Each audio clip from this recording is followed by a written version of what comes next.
could, honestly. I mean, I don't know. They look pretty good. I mean, they're not compared to the Chippewas, obviously, with the plate. Oh, I gotta go. Hey guys, what's going on? Yeah, it's time for some basketball in the Auburn sphere. Well, really, it's kind of everywhere, but I think the Auburn sphere probably cares more than anybody. Yo, watching this Florida-Tennessee game, can you believe it? Can you believe it? It's 69-41 in favor of the Florida Gators right now with 37 seconds left. I don't think Tennessee's going to have a way to come back from this one, guys. 37 seconds. It's going to take a 28-point shot, which is really something, like those old McDonald's commercials between Jordan and Bird doing the stuff off the backboard and whatnot. I don't know. I might do that. I might give them 10. Anyway, guys, it's great to have you here for what's going to be a fun game, I think. Auburn at Texas, a game that I think Auburn should win by approximately 10 points. But, hey, man, I would have thought that Tennessee – I thought Florida would win this game, but I didn't think it'd be this kind of a blowout. Anyway, big ups to Todd Golden, former Auburn assistant and protege of Bruce Pearl. Who's doing a hell of a job there at University of Florida and bringing them back to heights that they have not enjoyed since Joakim Noah was there. A long time ago. And, you know, I was thinking about this yesterday watching Chad baking lasagna in practice. He's a lot like Joakim Noah. Not the player. Not what he brings on the basketball court, but the kind of personality he is. Very flamboyant and friendly and lots of positive energy. That's what you love to see out there on the court. Because, hey, man, you're playing basketball basically for a living. I mean, it's fun. It's supposed to be fun. Streaming is fun. Watching streams is fun. Chatting with your friends on the internet is fun. So I'm glad to have you guys here tonight. Indeed. T-Roy Tiger says Fish is on the call. Absolutely. I hope so. I won't hear a single word of it, but I do love me some Damian Fishback. Let's bounce over to our main page here where I've got the Auburn scouting report up. No, I take it back. That's the Texas scouting report because the adjusted efficiency is not 1, which is exactly what it would say if it were for the Auburn Tigers. Cleveland Brown super chatted us earlier because Cleveland Brown is that kind of person. He says, sup, JG, stay hydrated, horns down, war damn eagle. Look at that. I would not dare do that. It's disrespectful. By the way, I got my daughter got me this for Christmas. It is the Twilight Zone. That's the color combination of the Owala with the purple boot. I think this thing is absolutely majestic. I love purple. And glad to have it. I don't know if you guys are Owala fans. If you don't have a daughter, you probably don't even know what it is. Although Hoke had one. Or does Hoke? I think maybe I was teasing Hoke about not having one. I can't remember. Because he's so cosmopolitan, I thought he might have had one. Anyway, Cleveland Brown, thank you, bro. Always super supportive here, and you always hang out and have funny things to say in the chat, too, which is just as much appreciated, bro. Feel like a stranger, possibly the most supportive person here. Positivity oozing out of every single comment. This is LFG Ward. I'm Eagle Ward up, Drainers, Swigans, and Tates. Much love. Didn't realize last game Drain was Mama Tate's birthday. That's right. It was on January 4. The Auburn Tigers defeated the Missouri Tigers. Much love to a true legend, absolutely. Probably most widely known for having birthed me. I'm just kidding. Probably because she birthed Kimberly, who is also a legend. I know she is missed just like my pops. Let's get this dub. I'm sorry to hear that. I know that about you, stranger. We've talked about it before, and I know it's tough, dude. It comes and goes, and I think it doesn't matter how long it's been, you know? How long has it been? They got me sitting in the state pen. We've also got Don Properdicken, who is super chatting us long distance. He doesn't have to pay AT&T for that privilege. However, he is super chatting us from long distance. It just says, D's nuts at Tennessee. Let's laugh at the Tennessee Volunteers, although Auburn's still got to play them. We got to play at Florida this year. And then Tennessee inside Neville Arena. The game has started.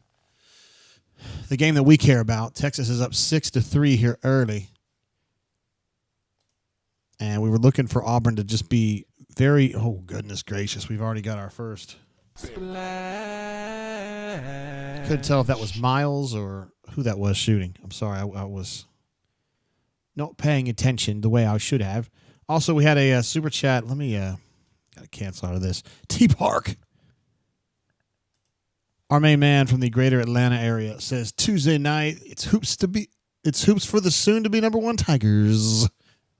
LFG JDT. That's right. With Tennessee having not just lost, but gotten blown out. That gives the Auburn Tigers an opportunity to seize that number one perch spot. Of course, we here at the Brain Joy know that Auburn is the number one team in the country, and I don't care what anybody says, what Tom, Dick, and Harry from the Seattle newspaper or from the Coeur d'Alene Daily Journal, I don't even know if that's what it's called, voted. I don't care. Auburn's the best team in the country. And we know this. We watch this. We are the ones who witness this every single week. Well, it's not even every week. It's multiple times per week. That's what she said. Anyway, it's 8-8 right now with 16 minutes to go. We're about to come up on the first timeout, media timeout. Looking for some trends here. The key for Auburn in this game, I believe, is to play good ISO defense, have good backside or help side rim protection. Wasn't the best possession I've ever seen from the Auburn Tigers. And the number one key to this game is you've got to stymie Texas in transition. They are absolutely lethal in transition. They've got outstanding athletes 1 through 5, which I don't say about everybody. And they can out-athlete you when things kind of go that direction. So you got to be really careful on that. If Auburn keeps them under 14 to 16 points in transition, I would essentially guarantee an Auburn win here, but that is a difficult thing to do against these running Longhorns. I'm just being real about it. All right, we've got our first break, and so that means even if Beppo's not here, that we get our hot, fresh stats presented by Krispy Kreme. Hot, fresh stats for your perusal and confusion. Because you look at the numbers and you wonder how it could even happen. All right. Here comes our first offering, some would say. Let's see how close I can get. Pretty damn good. All right, still early. We're only one segment in, 8-8, of course. They're shooting approximately the same. Auburn Tigers, 2 assists, no turnovers. I love it. 1 assist, 1 turnover.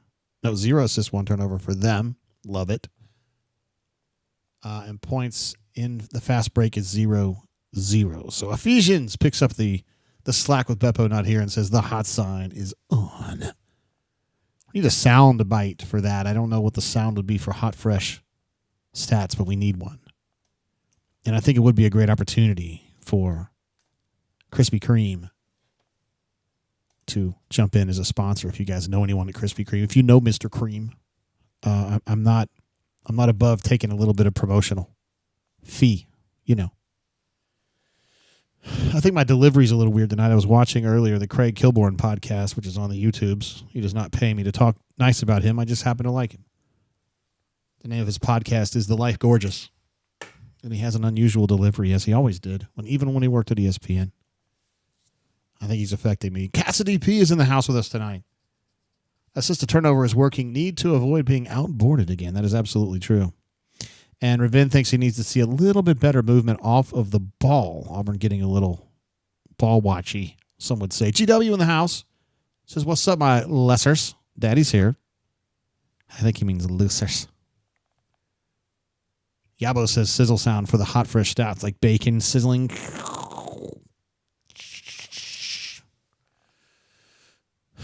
My wife used to cook bacon that way, and then I did a little bit. And that's, guess what? Someone taught her, not me, to cook those, to bake the bacon in the oven. And therefore, it doesn't splash everywhere. It doesn't. Splash. And so that's the way we eat our bacon now. It's actually more satisfying, honestly, overall. It's a great idea, Yabo. Let's see, Cassidy pieces. Tennessee didn't drop. Other teams just had better camps. Rivals, probably. I know these guys that come up with these rankings, and I know that they're not anti-Auburn. I kind of feel them out and poke and prod them metaphorically, and I don't feel like they have an anti-Auburn bias, but it sure seems that way. Desperado, my man, I am not going to sing it because I don't like the Eagles, but I think your name's amazing. He says, yes, it cooks great in the oven. I had no idea.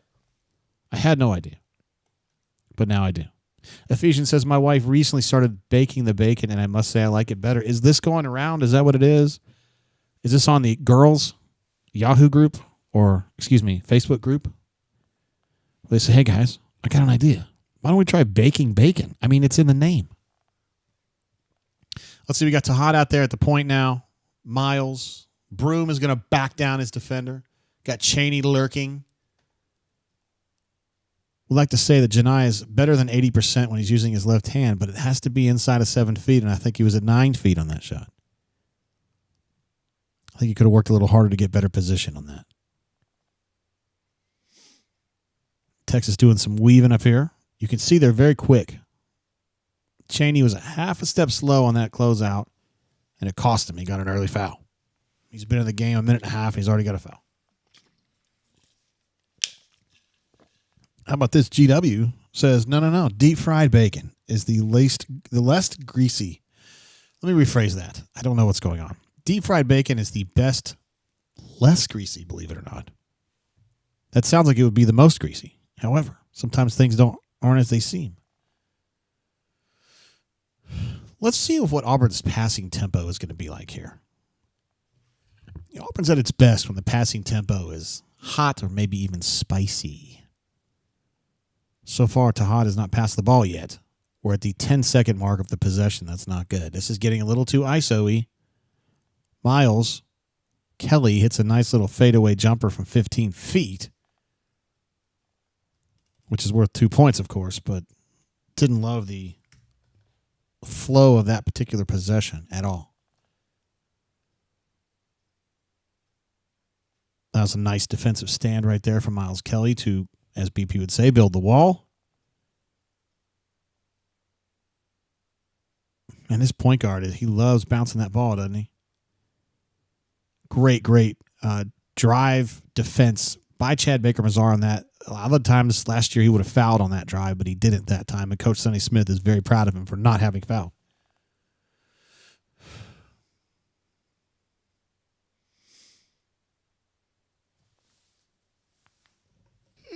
Drop. Tahad. Looks like Walker's pissed, but he just needs to worry about himself a little bit more. And maybe worry a little bit less about what your brother does. You could ditch.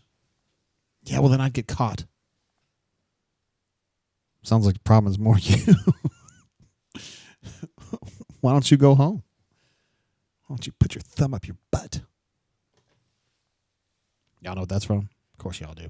Anyway, great drive from Tahad on the misdirection toss, if you want to call it that, from Chaney. And they were kind of working on that in practice. I don't think they'd mind me saying that now. Not like Texas doesn't figure that out yet. Working on what I would call misdirection moves. It was something that Auburn was working on specifically for this game. Let's see. Matt says bouncing that ball is what they call dribbling, JJ. You and your fancy words and terms. Listen, I'm going to tell you, Dr. Naismith taught me the game with a peach basket and a ball of wax, okay? I don't need your newfangled concepts. All right, high screen there. Janai's got the ball. Let's see if they try a back screen here. Semo was kind of coming in for it, but Chaney felt good about the 12-footer hook or a little push shot. I don't know. Didn't go. Feeling a little stagnant, honestly, Auburn on the attacking end, which is not normal for them. And I don't think the quality of the shots has been real good.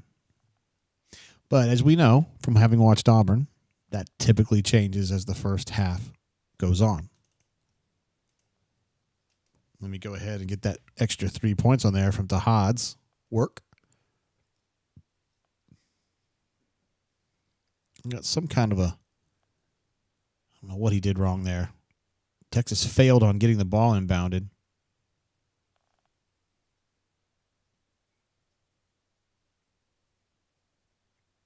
This is still kind of stagnant here. Not sure what's... That was the little back cut they were hoping to hit that one.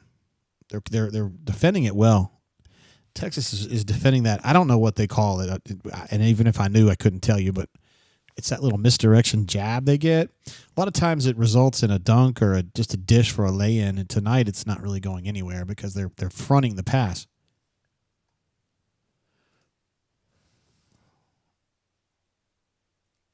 GW, I'm telling you, you're so close to getting banned, and I wouldn't regret it one damn bit.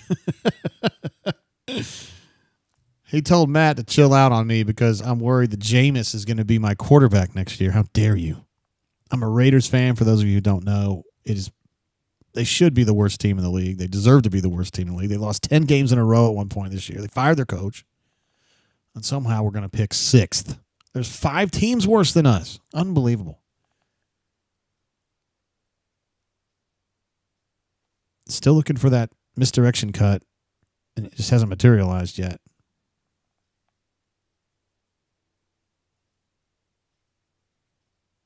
Passing tempo is picking up on this possession.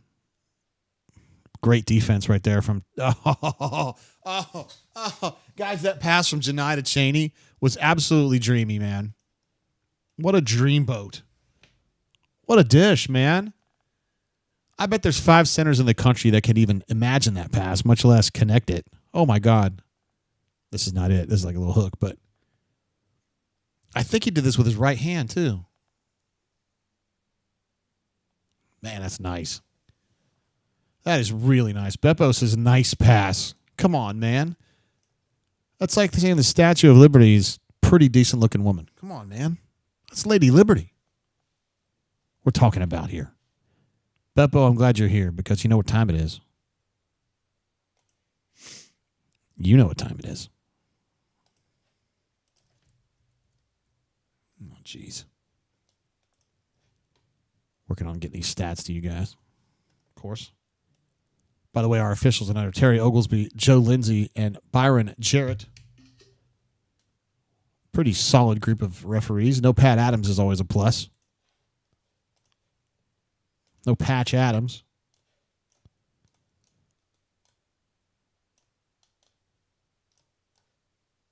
And there's your box score.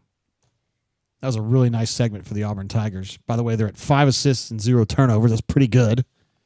Texas is at 0 assists and 4 turnovers. That's pretty bad. Let's see. Cassidy P goes a little deeper than maybe we would think he would do that. Let me rephrase that. Cassidy P goes a little deeper than maybe we would want. He says CBM and Janai interior passing is boner-inducing. Splash. GW says with passes like that, Janai could start for the Raiders at quarterback. GW, you're walking a very thin line, sir.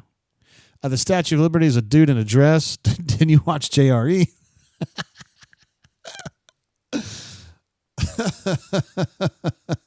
Wow. I missed that episode of the Joe Rogan Experience, but I'm going to have to go back and watch. I thought that maybe, I had no intention of drinking tonight, but I think I'm going to have a little sip here. I don't know why. I still have the Bombergers up here for the Missouri game. I very rarely drink during the week, but we'll make an exception this time. By the way, I've been thinking ahead. The Auburn Tigers are going to play at South Carolina on the weekend. And those of you who live either in northern Alabama or points north of that, maybe our friends in Nashville, maybe Mama Doodad if he's there in Indiana, it's going to get icy and slushy and wet and nasty late in the week. A lot of you guys who are in Kentucky and Missouri, it's already gotten nasty. But if Auburn's having to go to Columbia, South Carolina, presumably going to travel on Friday, my guess is that they're going to have to back that up to Thursday. It's going to change how things work on that situation. Small Victory says, I'm going to the game Saturday. Let's give him a clap for that, man. That sounds awesome. I have been to that arena. I went to that arena when it was brand new. First year it was open. I believe that was 97-ish, 98-ish, 99. I can't remember now. It's nice. I remember at the time being like, South Carolina? Who gives a shit? Now their women's basketball team's like GOAT. And their men's team goes from very good to a little below average maybe. There's Chad Pruitt getting a little TV time. Janai conferring with Chaney and Dylan. Dylan spilled the beans in a press conference yesterday about the Aura. The Aura, what do they call it? The Aura Club? The Aura Crew? Something like that. It was, it's his brother. It's Dylan's brother. And it's Miles Kelly, and it's Janai, and I can't remember who the other one was. There's another player who's part of the Aura gang or whatever. Wow, Cheney with some good defense. Ended up spitting it up there at the end, but didn't foul. Competent defense without fouling, even if it results in a bucket conceded. I'm okay with that. Frank says Frank Martin didn't take advantage of that Final Four run they had. Yeah, it seems that way. Of course, some people would say that Gus Malzahn didn't do that Gene Chizik didn't do that Tommy Tuberville didn't do that. Well, it wasn't a national championship, but you know what I mean. In 2004, they were disgusting. Cheney with a three that almost got the top of the front rim. You don't love seeing him shoot threes. I think it must be tougher than you would think for an outlier team getting to the promised land to Wow, weird drive from Tahad there. Kind of an outsider team gets to the Final Four, gets to the national championship game. I think it's harder to take advantage of it than it seems. You'd be like, oh, yeah, well, you made it. Keep it cranking. And then Florida State didn't do that well afterward. Auburn didn't do that well afterward after the 2013 national championship game and blah, blah, blah. Tahad with a very, very deep a very deep three right there. Again, it's one of those where you're like, please don't do that. No, that's great. Great shot. Exactly what we're looking for.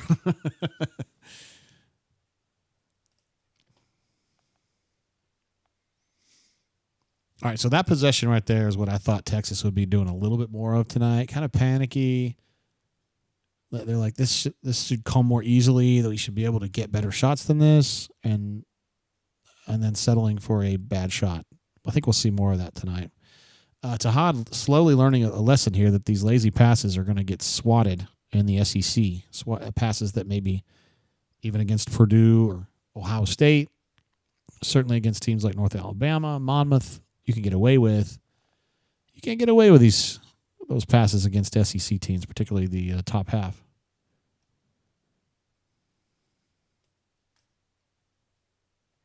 Let's see. Beppo says Todd can dribble all he wants. When he's playing like this, it doesn't matter.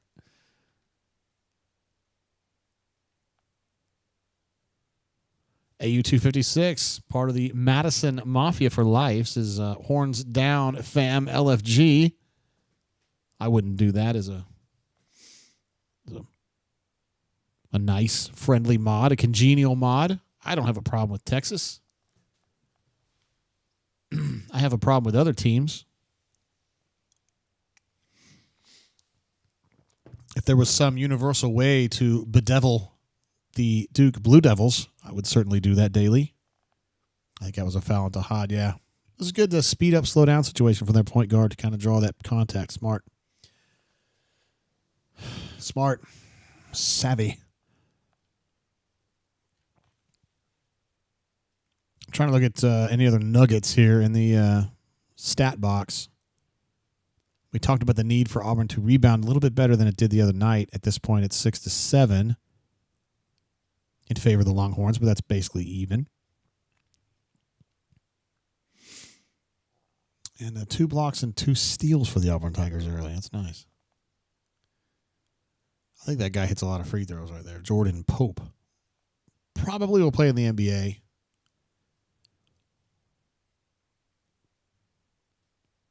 He's pretty good.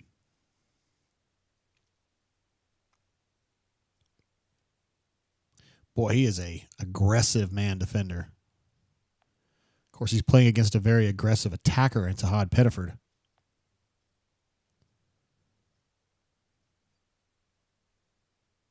Okay, that's not a good shot, guys. That's a low-quality shot, and I think Tahad got a little too ISO-y on that one. Now that, he made up for it with an outstanding steal and a spin move.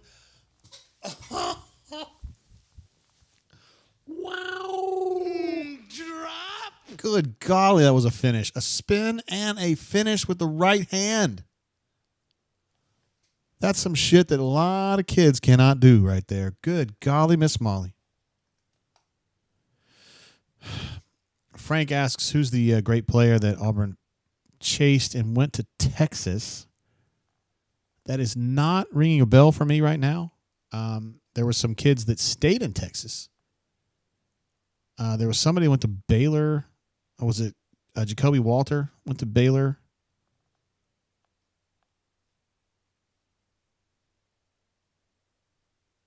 And I look at their roster, and nobody's really jumping out to me here. So,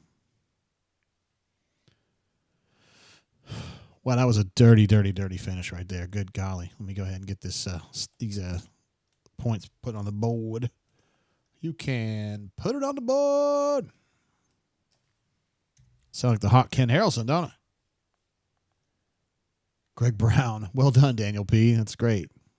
Justice Terry. Well done, Daniel D. Melee reminds us that Jared Stidham was from Texas. He was indeed. TJ Ford. That's going back a few years. TJ Ford. Hell of a college player, though. Hell of a college player. I ended up had him on my fantasy team for a while when he was with the Bucks. As a backup, of course. Cheney thinks he's going to hit these threes, and I disagree. I just don't see it tonight. The Marcus Aldridge. You guys just making shit up now. Miles Kelly from a long, long way away. Splash.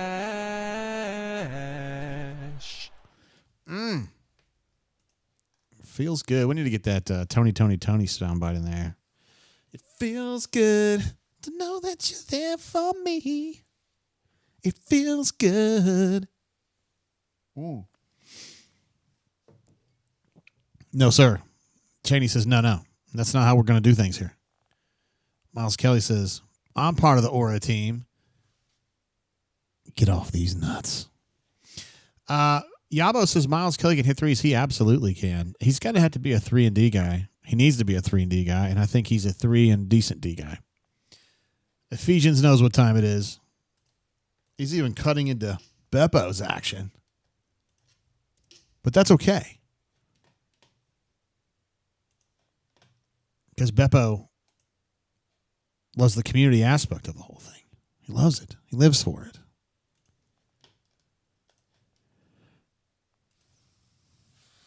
All right, Hot Fresh Stats coming right up. Presented by Dunkin' Donuts.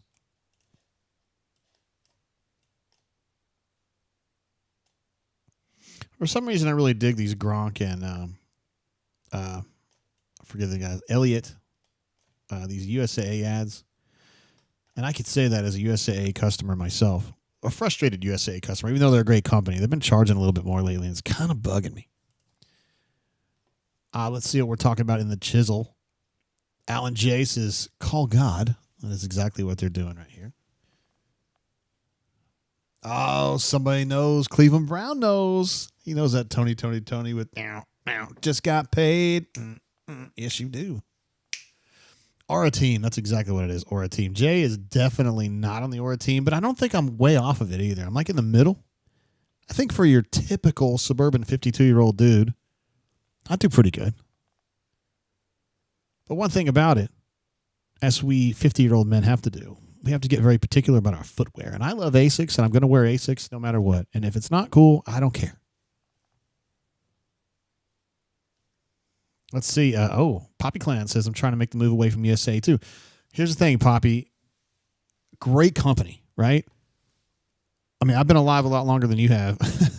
And I've gotten into some, just regular shit going on. People running into me and all that kind of stuff. And they have been nothing but cool. So, great company. They do shit the right way. However, prices are getting kind of high, man. Sam Elliott, thank you. Cats DP. Sam Elliott, for me, is... he's the guy. He's in the Big Lebowski. I don't remember I don't know if he has a name. That character has a name.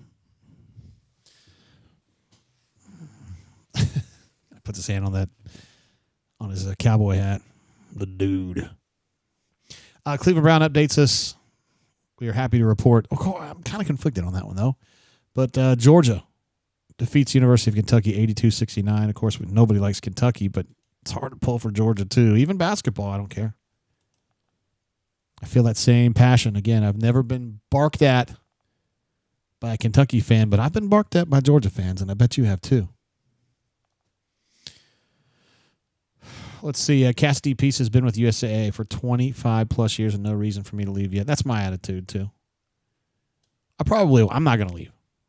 Wait, Poppy Clan, are you 52 for real? I had no idea, dude. You seem a lot younger. I mean that nice way. I mean, I didn't think you were my age at all. I just love, I mean, they've been good to me, so I'm not going to leave. I'm just going to bitch about it. To be honest, when I got the Tesla, I thought my rates were going to go crazy, and they only went up a little bit. The problem is that it was the rates were going up before that. And I was driving a daggone Sonata. That was a nice shot right there by Texas to get them to 15.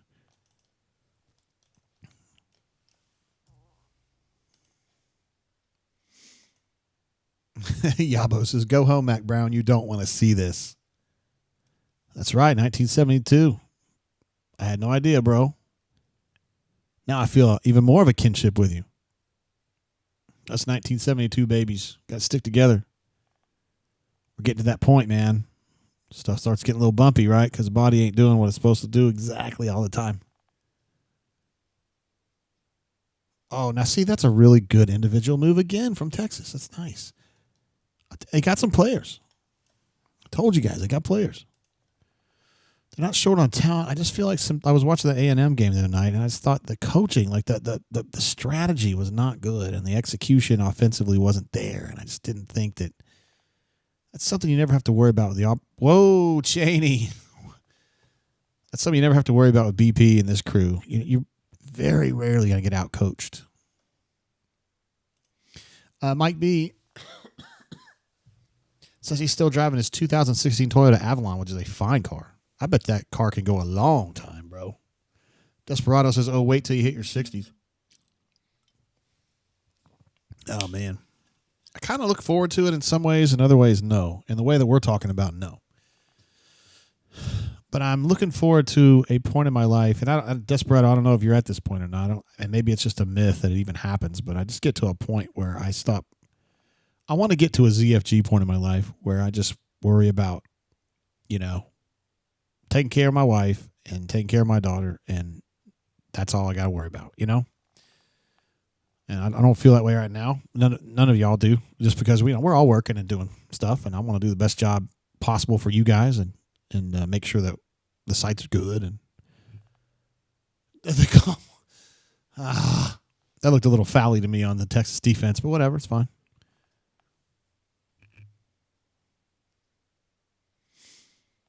Auburn sticking to its guns defensively. They have been very handsy on the defensive end. I like that. Not to getting a foul, but they've got their hands on a bunch of deflections. And that's a key to being a great defense, deflecting the ball. That was not a foul, but it looked like a foul, and I think it's fine to call that.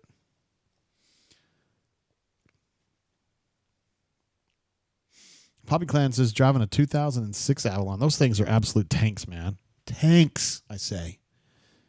GW says I drive an El Camino still. This dude in my high school literally had a mattress in the back of his El Camino. I mean, he was that big of a baller, and he didn't really belong at our school. He was kind of out of sorts, but he absolutely cleaned up on the weekends in his own spot. You know what I mean? He went out there trolling for chicks at down there at Hale, which is a whole different part of Tulsa from where I was at, and he was pulling, dude, because we would go driving down Memorial, and we'd see him, and he'd always have some chicks with him, and they were like kind of, maybe late night girls, for us, maybe.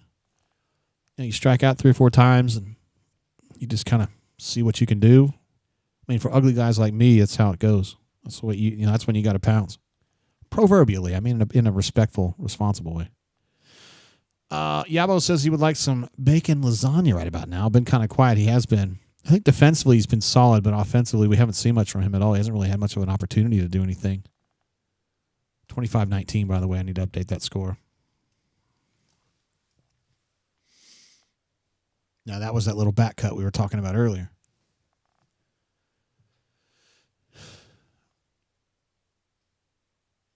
Interestingly, it was Chad. It was the one that was lobbing it.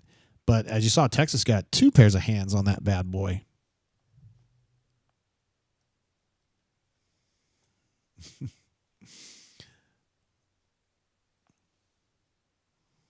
I know what time that is. I think that was Denver. Whoever it was a 3-pointer. I know that. YouTube TV and your broadcast is behind, hit down on your remote, go to the 3 dots in the bottom left, and change the broadcast delay from default to decreased to fix it. Excelente. Thank you for that. The more you know. I did not know that. I do have YouTube TV, but I never watch Auburn games with it.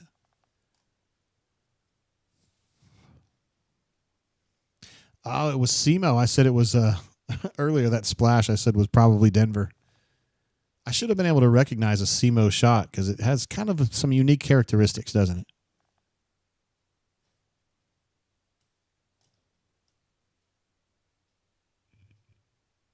It does have some unique characteristics.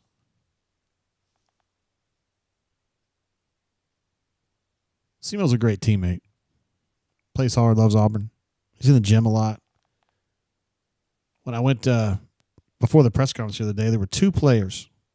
Now, practice, mind you, guys started around, well, a little stick back from Texas there. Good hustle bucket.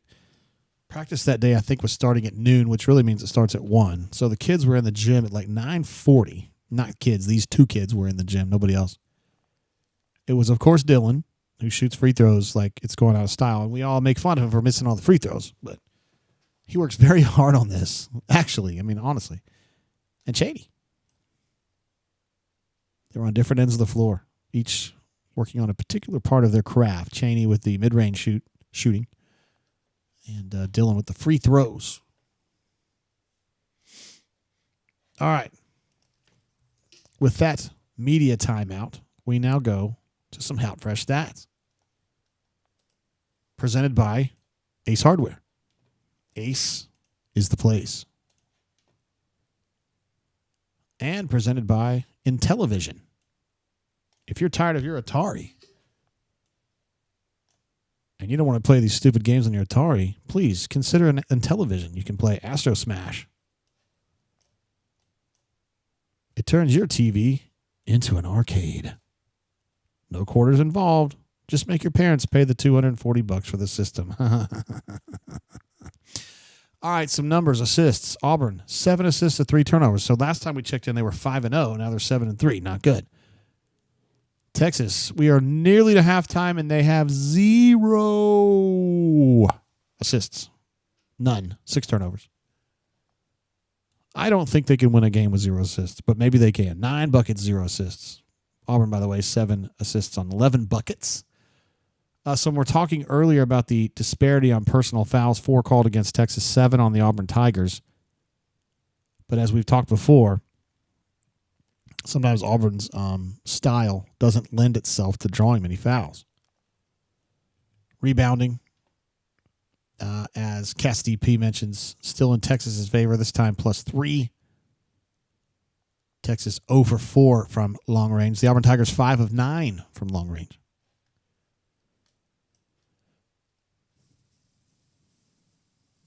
There he is, Mr. Positivity. Blake D says, love you, my Auburn family. Let's roll here at Texas and at South Carolina. Then we could finally be the AP top team in the nation after the embarrassing game Tennessee had. Absolutely. War Damn Eagle. Love and peace. Guys, come on. Give it up, man. We love the positivity. He's always like that, and that's a good thing. Glad to have you around, Blake. GW says, Ace is where I buy my sulfuric acid. Now there's a record of it. Now there's a record of it, and they're going to subpoena me. Merrill says stream cutting in and out, mostly out. Typically, Merrill. Oh, you talking about your own the Auburn stream or this stream? Which one are you talking about? I think sometimes it gets a little messed up, and you have to like relaunch it. You don't have to like turn everything off, but you just have to hit like the circle thing on it. The circle arrow, and I think it'll reset it. We got Tom Crean and Greenberg in here tonight. I have not been impressed with Tom Crean as an analyst. He also just looks like this is just my opinion, he also just looks like a banker. I don't know if I would trust a banker to give me my basketball scoop. Greenberg is more personable. Mega Tiger says closed and restarted. That worked. Outstanding. I do think there's a possibility that I had an issue there for just a hot second because I got a warning that said that the stream bit rate was a little lower than expected, and sometimes it does that a little bit, but it'll pop right back. I have pretty resilient internet. Blake says, thanks, JG. Attitude is everything, and I love life. God is great. I love it. What better than draining with my Auburn kinfolk? Guys, we're glad to have them. We love having them. Another empty possession for the Auburn Tigers. Someone was asking earlier, how in the world is Auburn behind in this game? Because statistically, they look pretty good, but the reason is that there's too many empty possessions. Oh, goodness. Miles Kelly with an awkward Euro step, but it goes down. And that's worth 2 points, just the same as every other bucket. Well, except for 3-pointers. Justin Cease's Crean looks like Tom Arnold. Much, much thinner version of Tom Arnold, but I could see that. Yeah, it's not bad.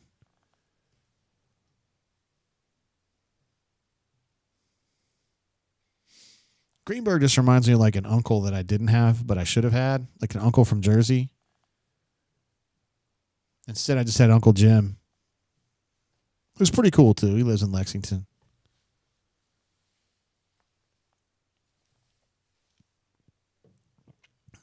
My Uncle Jim, Jimmy G, but not that Jimmy G. GW, don't you do it. Don't you start with Jimmy G with me now.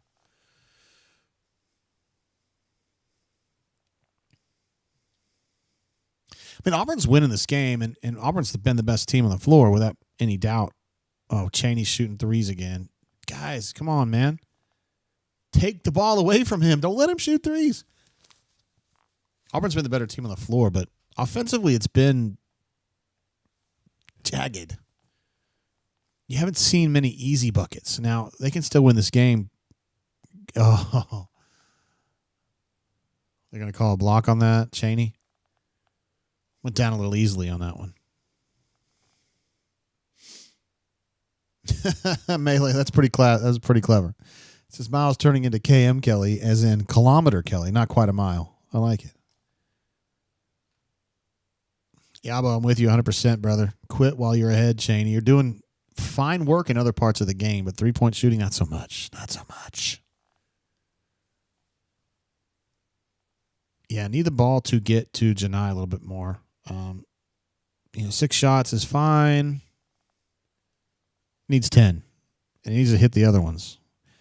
Desperado says, you have the player of the year on your team. Feed him every time. I don't know about every time, but I get your point totally. He needs to be, without a doubt, the number one focal point of the team. And the great thing about Janai is, first of all, he can score a lot. He's also an amazing passer. So if they choose to double team him, or worse, he should be able to get that ball out quickly. Auburn did a great job of breaking that pressure right there. And Janai, I thought, made a very good risk assessment right there to not make the wrong pass and instead keep it for himself and put it up from 8 feet and hit it. Smart basketball, man. He's an invaluable member of the ball club.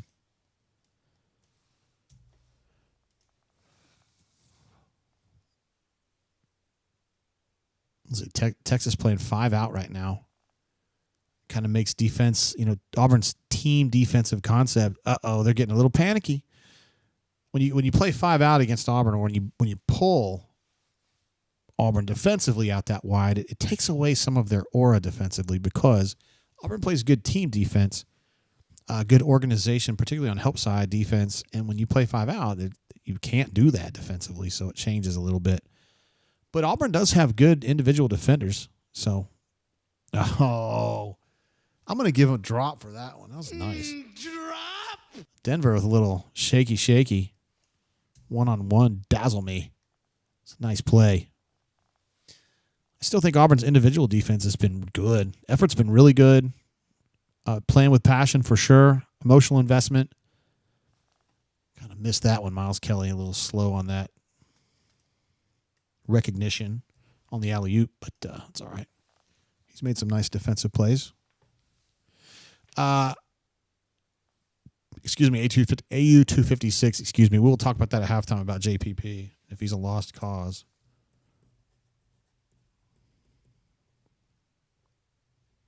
Oh, boy.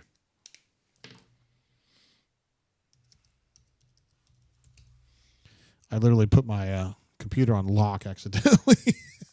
Had to get the password to get back on the screen here. That's not great.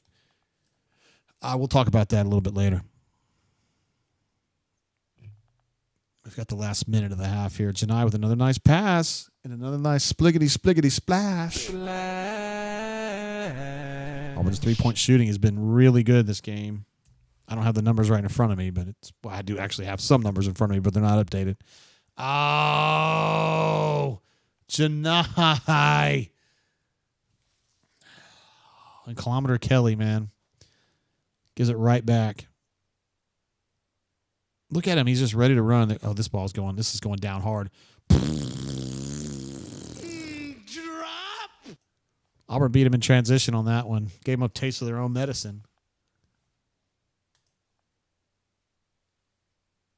If anyone's going to hit a shot from 75 feet, it's going to be Chad Bacon Lasagna.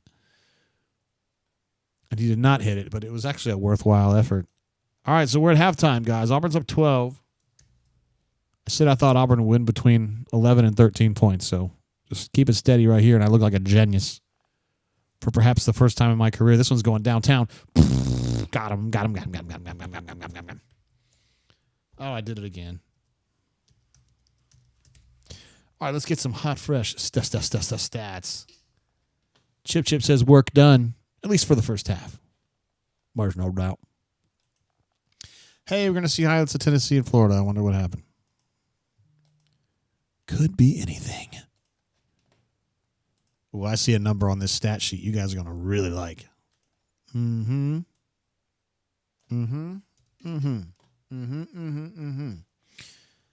All right. Hot, fresh stats coming right up. Come on, Dave. Give me a break. One break coming right up. All right. The number I thought you guys would really like is three-point shooting for the Auburn Tigers. 6 of 12 from three-point range. I believe that's 50%. I don't have my calculator with me. It's on the other table, so I can't actually double-check my math on that one, but I believe that is 50%, and that's pretty damn good. Stoop Up jumps in with a super chat. My man says, that's how you close a half. We're going to give him an applause for that one. Appreciate you jumping in, Stu. He's been with us every step of the way from the very first step when I didn't even know how to stream. My stuff kept breaking down and breaking off. We had 6 interruptions in one show back in the day, and he stuck with me all that time. Appreciate you, bro. Poppy Clan likes it hot, fresh. Stats. Yes, sir. Small Time Republic says the Georgia road game is looking a little tougher now. It is. Georgia's a lot better. A lot better. They really are. The problem at this league, and that's why I predicted Auburn to go 14-4 in the league, despite them being really good, is that the middle of this league is getting disgusting, man. I mean, dude, Texas A&M is like a middle of the league team, and they're good, you know. Shit, Vanderbilt's not even bad anymore. I mean, they're a problem. Georgia's a problem now. Florida's a major problem. I mean, they're a real headache now. And I think all these other teams look at Auburn and they go, Jesus, Auburn's really good now too. Yeah, no shit. Because Auburn was trash for so long, you know. Other numbers. That is a great eye right there, Justin. See, 1 free throw, uno, for the Auburn Tigers, 7 of 8 for Texas. That's a big difference. And honestly, you know, I love to sit here and say that Auburn does not lend itself, the way they run offense does not lend itself to free throws, but I feel like Auburn's driven the ball a fair amount tonight, more than normal. They haven't settled for weak jump shots, with the exception of Chaney. I didn't like the three-point shooting from Chaney tonight, but aside from that, they've been driving the basketball more than normal, I would say. Miles Kelly is the big scorer right now, 5 of 7 from the floor, 3 of 3 from beyond the arc. That means he's part of the Aura team, and what a badass. Having a great game. This is the kind of game that I thought we would see more of from Miles Kelly, just kind of going along. But he's the kind of player, at least in this system, at Auburn, where you need to get him the ball. He needs to be set up. Now, when he was at Georgia Tech, he was playing a much different role. But we don't care about what he's doing at Georgia Tech now because he's playing for the Auburn Tigers. And in this one, he needs to have the oh, wow. That was a nice dunk from whatever team is playing Pittsburgh tonight. Now, Abby Kren is in the hizzle. Abby Kren, my guy. This is booyah. Let's go Tigers, my man. I do know I have at least one viewer from my own neighborhood now. Abby Kren, the legend himself. This is a great game for Auburn to be ahead by 12 in right now because this is a very different tempo from the kinds of games that we've seen lately. where Auburn is just really unfettered on the attacking end, typically. Even against Missouri, who's they love to slow the game down and just draw it out and slap at you and all that kind of stuff. Even in that game, Auburn's offense was really pretty smooth. This game has been disjointed and rough, and Auburn's found a way to make it work. A lot of it is Miles Kelly being awesome from three. Denver's been good from three. But another important part of it is that Auburn is kind of turning Texas's plan on its ear, where Texas likes to beat people in transition. They feel like that's their best weapon. Well, Auburn's been great in transition in this game, too. 7 points for the Auburn Tigers in transition. I did not realize that. Texas, 0 points in transition. They cannot win a basketball game like that. This Texas team cannot win a game like that. Can't do it. And if that number holds, if Auburn were to finish this game without having conceded a single bucket in transition, that would be a massive, massive W for Coach Chad Pruitt, who was involved in the scout in this particular one. Also, Maddox was involved in this one. And I think Coach Corey was too, but definitely Chad Pruitt looked to me like the guy who was leading this scout. So, big time there. Let's see, Desperado says, I was unfettered when I was out of work. I like that. That's a great way to be unfettered, is to have no job. I hope that was a good thing for you. I hope that was something that you had chosen to do. Yes, Abby Crane says, Hempstead power. Power. I tell you guys, this has nothing to do with Auburn basketball, but I'll just stay on Auburn basketball for now. It's a good game. Let's see. AU256 says SEC play is going to be so damn fun to watch this year. Yeah, it is going to be for an outsider, but the problem is that we're coming from the Auburn perspective, and we want to see Auburn win every game, and I don't think it's going to happen. It's not going to happen. You've just got too many teams that are good, right? Now, South Carolina's kind of dog water. They're not very good. But literally everybody else in this league is a problem. Like, you can't take any days off. You used to be able to take days off for Mississippi State, for Vanderbilt. Shoot, man, there were even seasons somewhat recently where Kentucky was kind of like, whatever. You play hard, you can probably beat them, but they're playing better. Arkansas's, well, they got Tennessee last week, but Calipari's, I don't know. I think his days are over. I think he's past his prime. But maybe we'll find out something later, because I don't think they're playing great right now. Let's see. Yabo said, I think BP said they were focusing heavily on stopping the transition scoring specifically. I wonder, Yabo, who asked that question in the press conference. It was me. That is true, but I was just asking. I usually don't like press conferences. I've been to so many in my career, I guess, and a lot of it's just puffery, It's just talking about stuff, regular stuff. I'd rather talk off the record and learn more. Because if I'm talking to BP off the record, he'll say a lot of stuff that he wouldn't say on the record, and I can get a better feel for what he really thinks about players and opponents and all that kind of stuff. Because he's a pretty open talker. If you ask him a question, he don't lie. He don't hide from you. He don't hide from me. He was wearing a T-shirt the other day. This is a true story. He was wearing a T-shirt in practice the other day, and it said, "Believe Israeli women." And I thought to myself, I didn't know that people didn't believe Israeli women. It's just not something. I'm not super familiar with what, I know the basics of the Middle East, but I don't know everything. So I looked this up on the internet, and yes, this is a problem where people think that Israeli women were making up stories of harassment and worse in Gaza. I mean, what? It's ridiculous. And now I know why he feels so passionate about that particular thing. Listen, AU256 mentioned earlier about JPP. At this point, yeah, I kind of think it's a lost cause. I'm going to tell you why. Not necessarily because he's cooked, but because the situation is moved on from him, right? Tahad is really, I was insistent to you guys, and BP was insistent to you guys that Tahad was not a point guard. And I would still argue that he's a combo, but he has taken to being the point guard for this team and kind of blazing his own trail, meaning like he's not a traditional point guard. He's more of a driver and an agitator than he is a administrator, right? And that works better for him. That's kind of who he is, and that's the way he plays the game. JPP got passed up because really Denver and Tahad's really all they need, right? And if somebody gets hurt or somebody gets into foul trouble, JPP can come in, and I think he'll give you a good shift. But he doesn't play confidently, and I'm not supposed to talk about what goes on in practice, and I'm not. I'm just saying, he doesn't.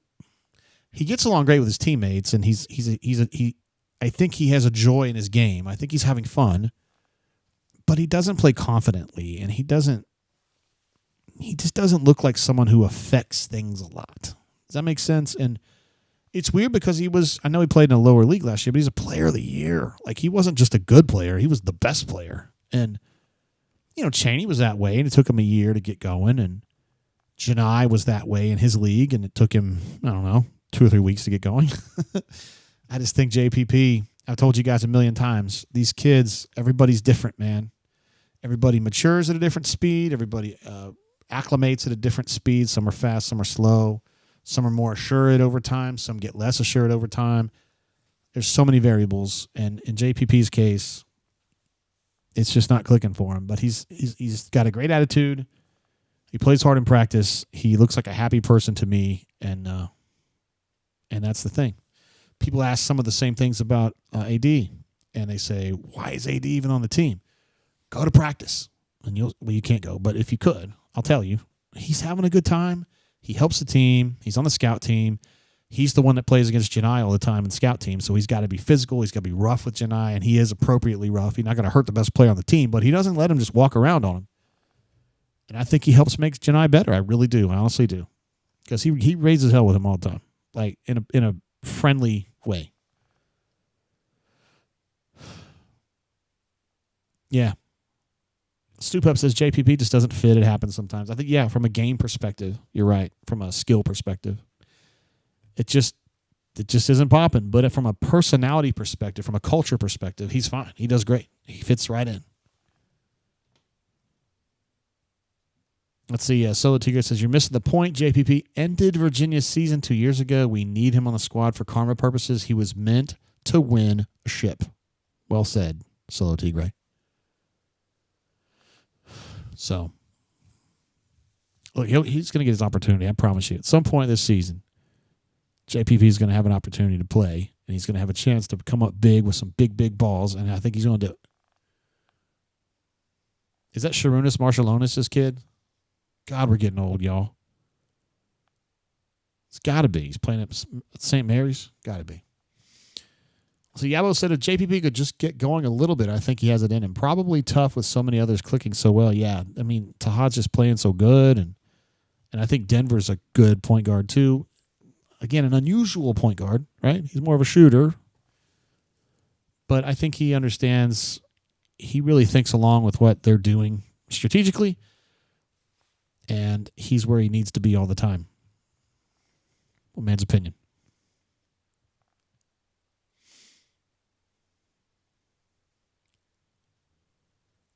Stoop Up says, I paid money, capital M, to watch the game at Boston College. Auburn lost 50-49 in 2012 Thanksgiving Eve. I come by this honestly. Poppy Clan, and again, class of 90. Absolutely right. I'm also high school class of 90. Got to go to my reunion in 21. I guess it was our 31-year reunion. It was a great time had by all. I did not come the furthest distance, though. Came from Alabama to Tulsa, Oklahoma. But Danielle had come from California. And still wouldn't talk to me. But that's all right. Didn't really want to talk to her anyway. Desperado says, busy in here tonight. Hit that like button. Absolutely. We only got 23 likes right now. And I think I'm having a great broadcasting night. I think I've told some good stories. I think I've been chatty. I think we've had some good... Had some good splashes. Of course, I can only splash as often as the players allow me to, but you know what I mean. Let's see. Stoop Up says, changed my flight to work an extra day that year in 2012 just to be able to hit that game. Unbelievable, man. The dedication you show someday will be rewarded, Stoop Up.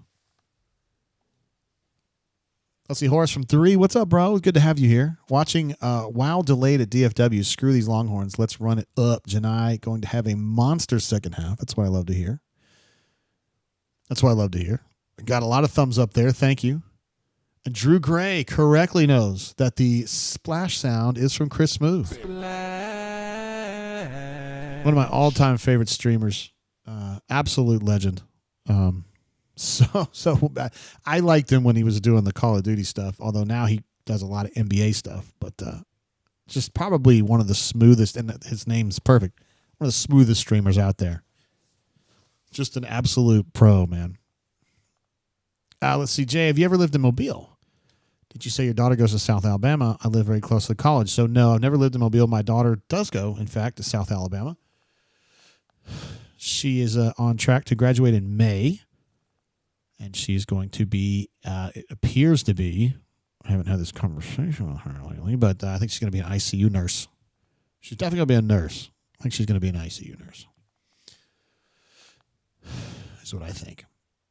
Anthony R. says, JG, we have one damn free throw. I know I was a little surprised by that. Not really broken up too bad about the foul call distribution or whatever, but because Auburn can be a very jump shooty team, but I thought tonight they've kind of brought it in a little bit. Damian Fishback, there he is. Greenwood High School in Bowling Green, Kentucky. Warren County, Kentucky, some would say. Former home of the Greenwood Executive Inn, where he accepted the Player of the Year award in 1996, I believe. It's now been torn down, sadly, and in its place put a Drury Inn. These kids today, I just don't know. They'll never know. Terrence W., what's up, bro? He says, hello, sorry, late signing in. Got out of work late. I figured you were going to be at work, Terrence. I really did. Because a lot of times when we get going late, you're at work. I'm glad to have you here, though. You're always great luck in the, well, not necessarily for wins and losses, but you're a great chatter during football. You've had to watch a lot of L's, a lot as most of us have as well. All right, second half is now underway, and we will keep a close eye on this game. Oh, boy. Was that Chad Bacon lasagna right there? I believe it was. We need a He's Heating Up. The guy with an NBA Jam in his own room doesn't have a He's Heating Up. Yes, small victories. He was Mr. Basketball in the state of Kentucky and lightly recruited by Kentucky. Was recruited, but lightly. Ended up going to Auburn because his dad had a relationship with Cliff Ellis. I like him. I like Damian. Wore the number 2-3 for the Auburn Tigers and hit some big shots in the 2000 SEC championship against the hated Florida Gators. That's probably what I remember him for. Yabo says, has Broom taken his token 3? No, I don't think we've seen one yet. His first shot of the game, I think his longest shot, was about 10 feet. It missed badly. That was a really weird double pump there from Chad on that drive. All right. Kilometer Kelly draws the foul on the three-point attempt, and he will go to the line for a minute. I think they should, if you foul 5 times, here's my new deal, okay? A player can stay in after he commits his 5th foul. We're in. Every foul after that, the person you foul gets either 30 seconds or 1 minute of just shooting as many free throws as they can get up. And whatever you hit, well, I guess we have to keep it at 30 because the really good ones might be able to pop a shot the hell out of that. But, you get 30 seconds, all you can hit. So if you're playing on 5 fouls, you better be careful. I'm just thinking on this out loud. I'm doing like the NCAA does. I'm just coming up with shit as we go along. I don't know. Maybe if you played in JUCO or NAI, just give him another year. Hell with it. I don't care anymore. I just don't want to get sued. I'm just here so I don't get fined. Miles goes 2 of 3. Gets Auburn up to 43.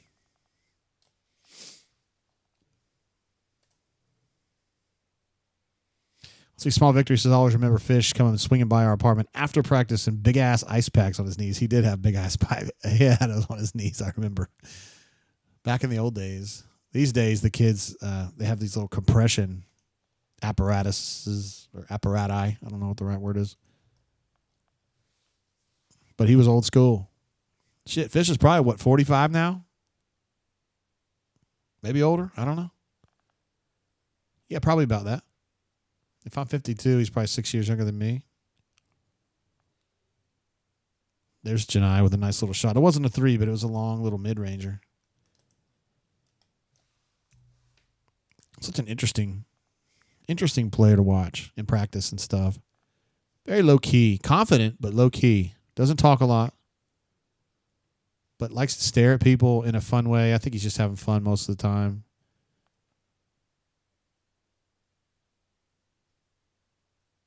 That was a great defensive possession for the Auburn Tigers right there. Texas, poor, low shot quality. That's got to be a foul.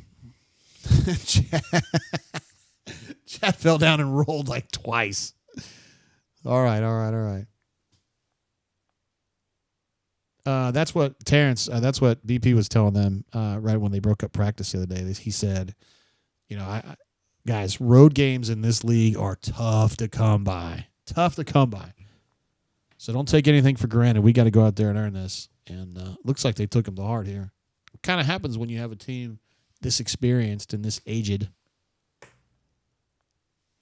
And they play like it. They definitely play like it. I don't even know what the number is on Chad Bacon Lasagna, but he's hit a bunch of free throws in a row. I believe he's over 40 now. He's somewhere between 40 and 50. Yeah, Yabo's talking about Chad Bacon Lasagna being the Houdini of basketball. The best bad shot taker in the game, I got to believe. He just can contort his body in such odd angles and still hit threes and shots just in general. He is a freak of geometry, of geometric aberrance. I wonder if a CFB addict would agree that that's a word. Great help side defense there from Dylan. Ultimately, as a goaltend, but it was good hustle. 46 in a row, Yabo says. For our Tigers also jumps in as well. So, outstanding. That's pretty damn hard to do. He would have been hell in the fraternity and sorority free throw shooting contest because he probably would have cleaned that up. Pi Kappa Alpha at Transylvania University did not win. They had the misfortune of having J.G. Tate at the line. Chad Bacon Lasagna with a splash. Auburn up to 50. Half a century. Texas at 32, though. I've cut him short, too. I will rectify that immediately. More good defense from Auburn. They ended up fouling the guy, but defense was in good position. I don't think anyone's going to fuss about that. Defensive intensity today has been outstanding from the Auburn Tigers. Really, really good. Paying close attention to positioning. They're not reaching very much. They're using their feet to get in position, and most of the time their fouls, I think, have been worth it. This one right here, not an effort problem. Chris H., my man, who added to his extensive resume yesterday as a traffic cop. Yes, he directed me skillfully and adroitly. Abby Kren is a big fan of Chad Bacon Lasagna, although for some reason he calls him CBM, but we know him as Chad Bacon Lasagna.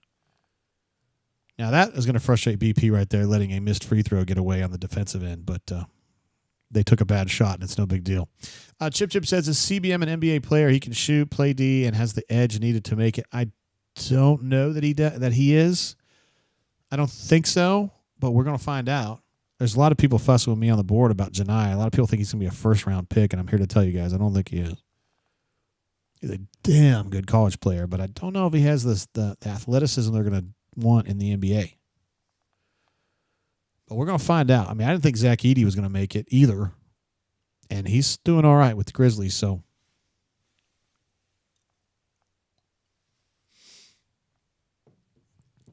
Cassidy P says, I still think the first to 40 wins this thing. My man. That guy maths right there.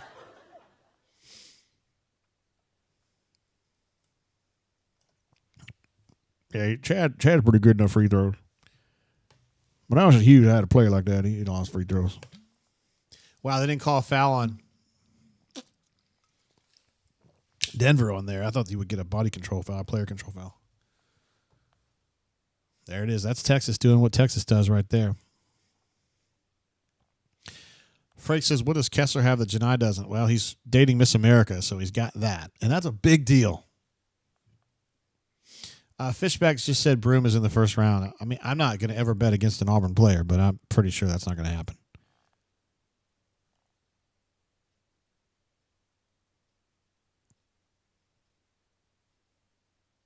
All right, I didn't love the decision by Janai to continue pushing that and then taking a bad shot. His footwork was all off. But the extra effort to get the offensive rebound and stick it back is trademark Janai. Now I know why Denver didn't get called for a foul on that, because it was a clean block. Don't love the first shot here, but I do love the offensive rebound, and I love the putback, and I love him giving him the three, too. Because he deserves one of these. Drop! That was nice.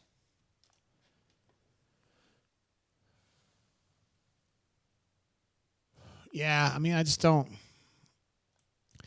I mean, I look, man, I'm not an NBA expert at all.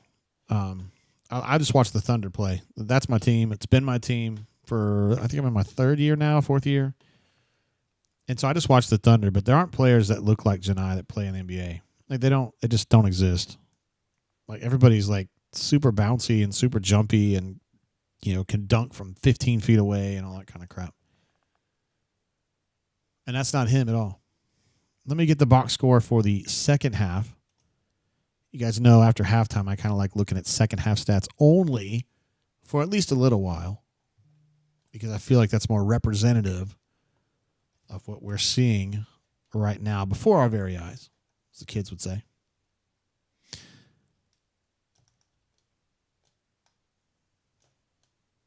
By the way, I did something the other day I never thought I would do in my life. I looked into buying a gold record. Actually, I meant to get a platinum record, but a gold record. And I found it. I found the exact one I wanted. It was too damn much money. I thought $500 would get one of those. It was $2,500. Thought it'd be really cool to have a gold record behind me on the wall of some record that I felt very, very strongly about. But guess what? $2,500. It's not worth that.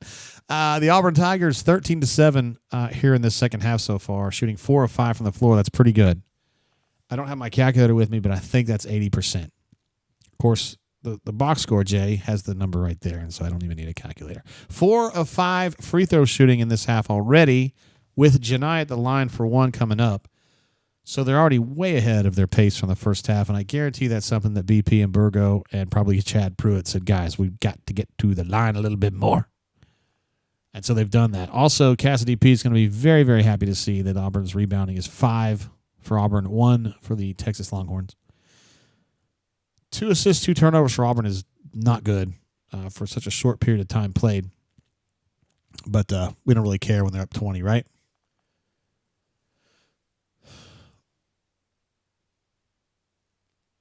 Yabo says, have to earn that gold record, sir. Tigers don't buy trophies.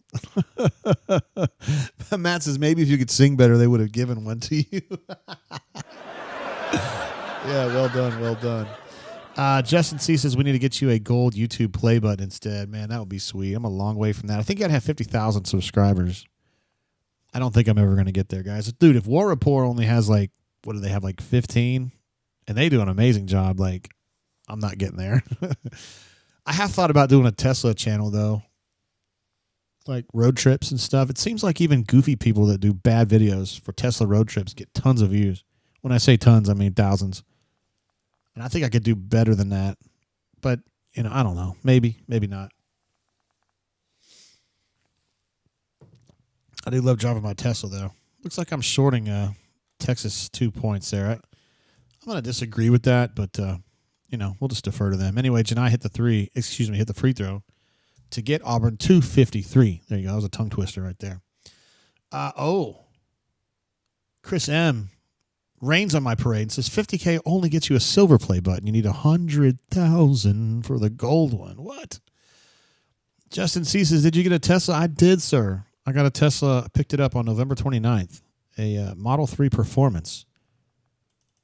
I picked it up from the service center in Duluth, Georgia, although I wanted to get it from Fayetteville, but they didn't have it at Fayetteville. They had it in Duluth, and they said, hey, man, if you want it 2 days later, well, technically 3 days later, We can send it over there. Or you can just drive across town and pick it up. I said, I'll pick it up. And it's been tremendous. Justin says he has a Model Y. I want a Model. So here's the thing. So I'm so smitten with my Model 3 P that I don't want to drive it because it's too nice. What a nice play by Kai right there on an inbound play that I realized was set up by somebody else's effort, but he did a nice finish right there. Nice finish. 55-37. I don't even want to drive it. It's too nice. Like I'm so scared of like getting a pebble that like strike it or get a chip on my paint or something like that. And so I really want to get like a beater, like a Tesla beater that I can drive around and not worry about it getting pockmarked. Does that sound crazy or what? Small Victory says Duluth Gwinnett is car capital. I've only been through there going to Georgia Auburn games before, so I was kind of blown away. You're right. There's a lot of car dealerships over there. And I was blown away. The Tesla service center there had a parking deck. They had so many cars, they had a deck. T Park says, did you see the Tesla announcement? I don't know. When you say TSLA, I don't know if you mean the actual stock. Announcement regarding Grok 3.0. I did not. I don't know how I could miss that because I'm watching Tesla shit daily on YouTube, and I missed it.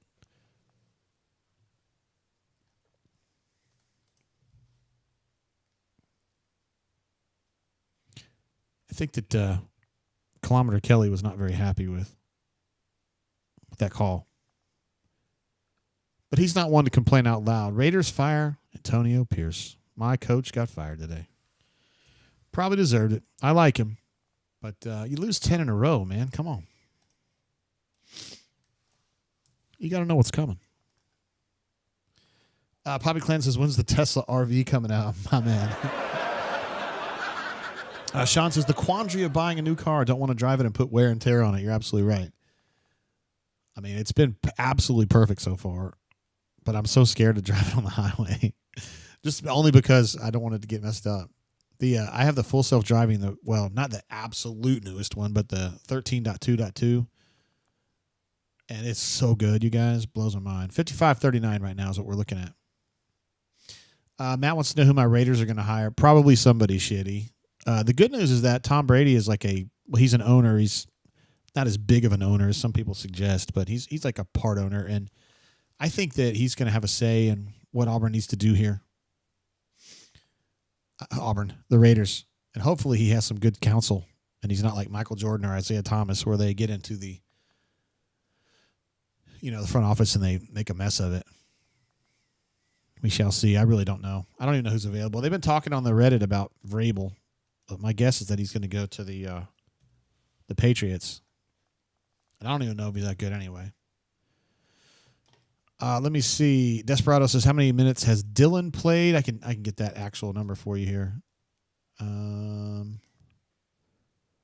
Dylan has played 11 minutes. He has a plus-minus of 7, which is probably a little below average for the team, but still not bad. 0 points, 2 rebounds, 2 personal fouls. He also has a block and a steal. Janai just roofed a guy. He just threw a trident. Brick killed a guy. There's your 3. Who was asking about that earlier? There's your 3.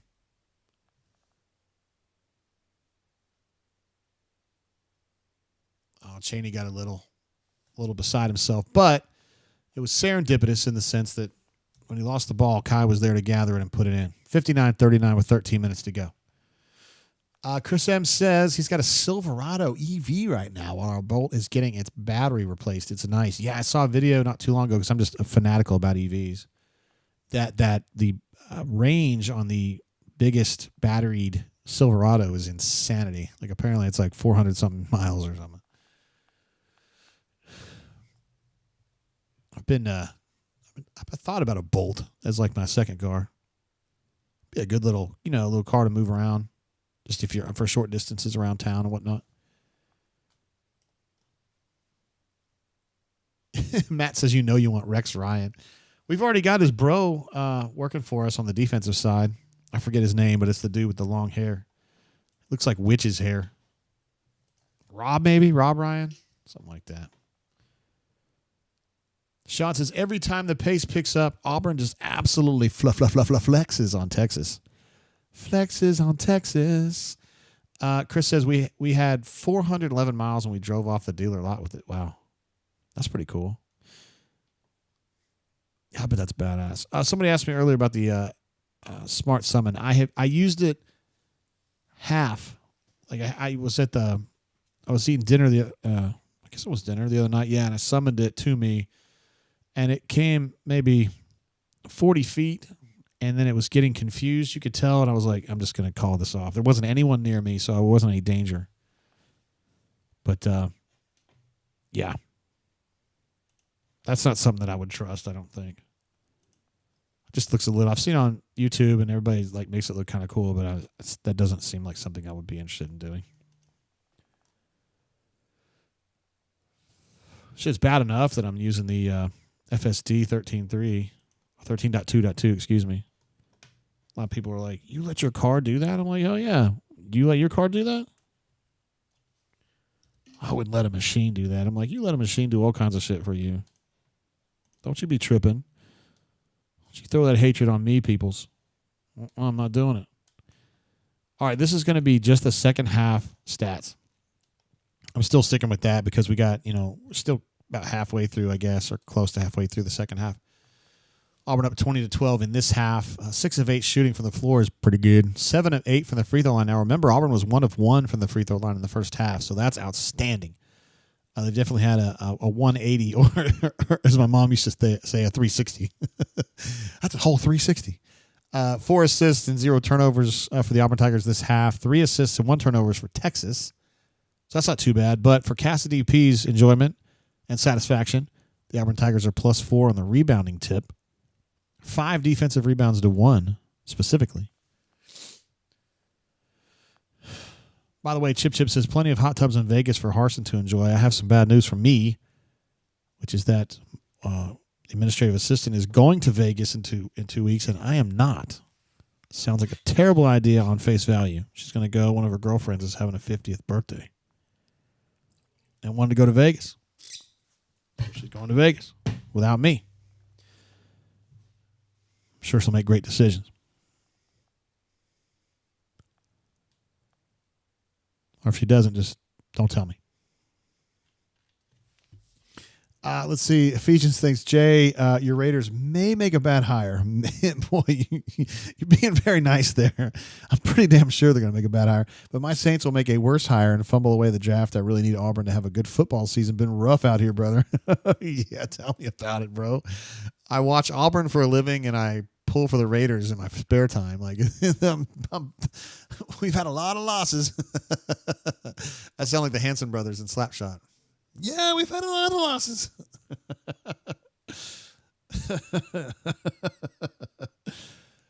Terrence says better decisions than you would, JG. You're not wrong.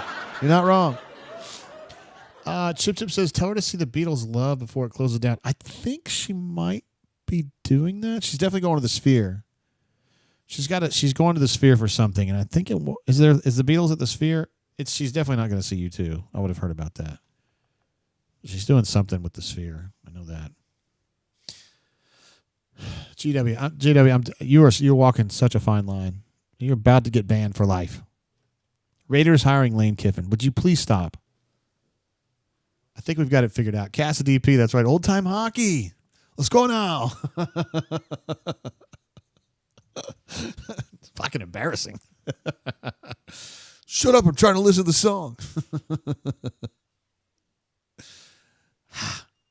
Oh, Miles Kelly with the... Oh, I thought that was going for sure. What a rebound from Kai.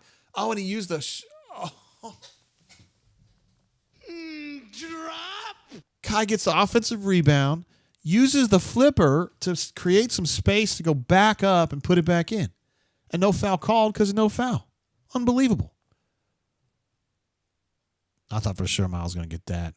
He's got that solid base like that. He hits it. Look at this. Look at him. Create the space with his shoulder, I should say. And then puts it in right over TJ Ford. What a move. Gallo says, could South Carolina women's basketball beat their men's basketball team? I got to believe they would give them a hell of a run, one way or another. Chip says, see the Michael Jackson show at Mandalay. She's definitely staying at Mandalay, I believe. Oh boy, that was a SEMO shot. I know what that looks like. They could do like some CGI and put that as like a, like put the player in silhouette so you can't see. That was a nice finish right there by Texas. Put the player in silhouette so you can't tell who it is, but you could still tell that was a SEMO shot. He's got that weird like little side. He holds it kind of sideways. I don't know, man. It ain't pretty. Todd's back in there. You got Tahad, SEMO, and Kai out there along with Miles, Kelly, and Janai. This is interesting. This is a two-man game if I ever saw it. GW says, in case y'all didn't know it, JGT loves me and he can't afford our divorce. That's pretty funny, man. That's pretty funny.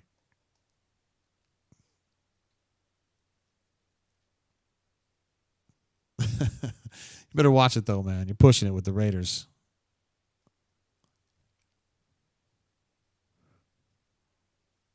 I don't understand how that's going to be. Yeah, I don't see how that's a foul, Miles Kelly or SEMO. SEMO's definitely not moving.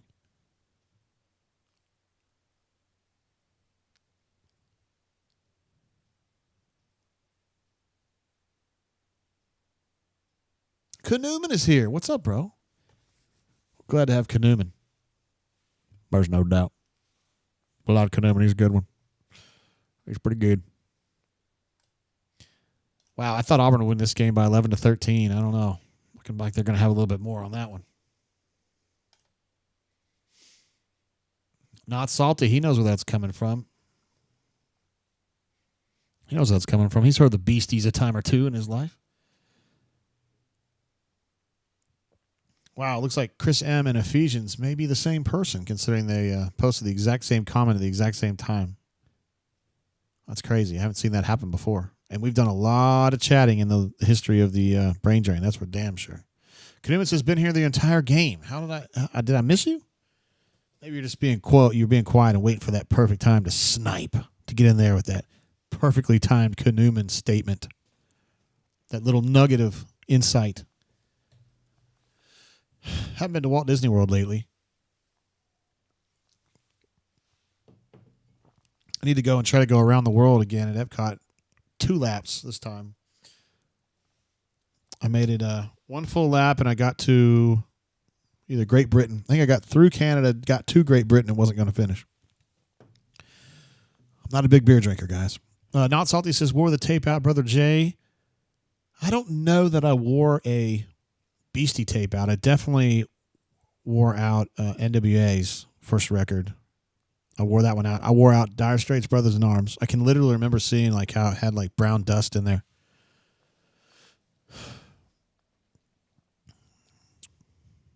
And I think Depeche Mode 101, which I would have wore out. I think I had that on CD. So I wouldn't have wore that tape out.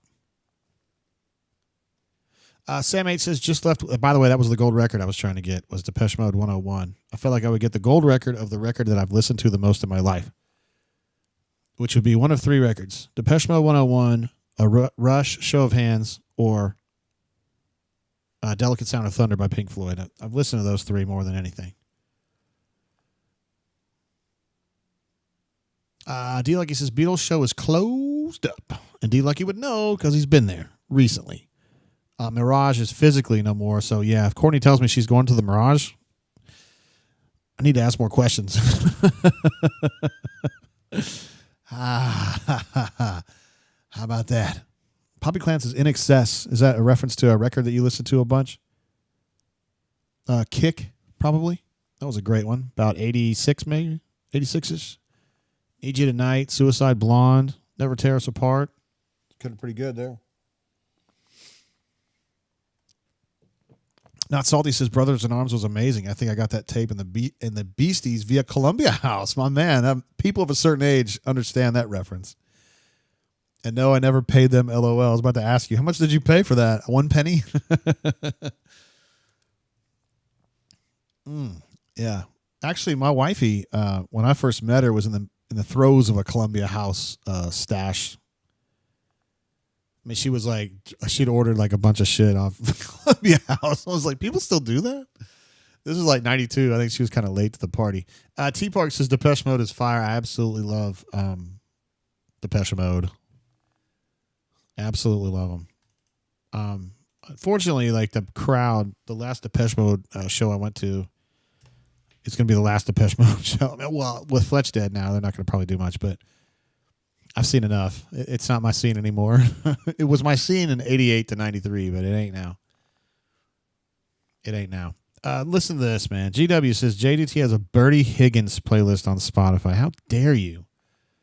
This is now you're exposing me. This is just wrong, dude. I mean, Key Largo is a beautiful song, and I'm sorry if you don't like it. That says more about you than it does me. Great defense right there from Tahad. The shot goes down, but listen, man, good defense.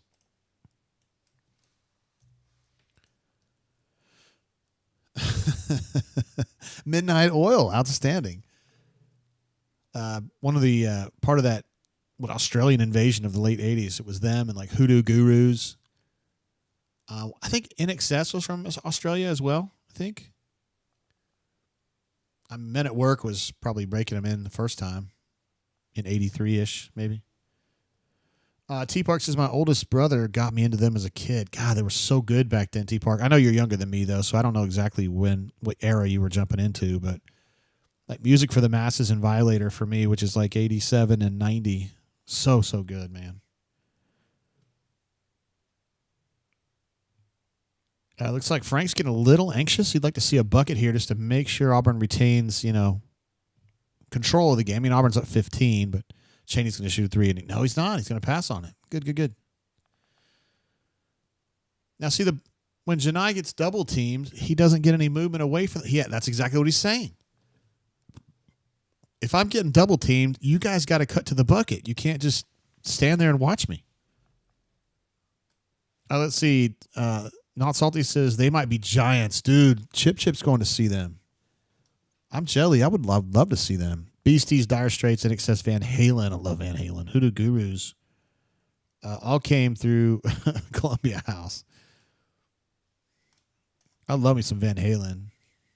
More David Lee Roth, but I don't hate Sammy. It was just more, for me, it was like Diver Down and... Yeah, Diver Down and Van Halen won, really. Let's see. Sean says, the Texas fans don't even acknowledge that an opponent airballed a 3. Lame. You see what I mean? They're just not, they're not real fans.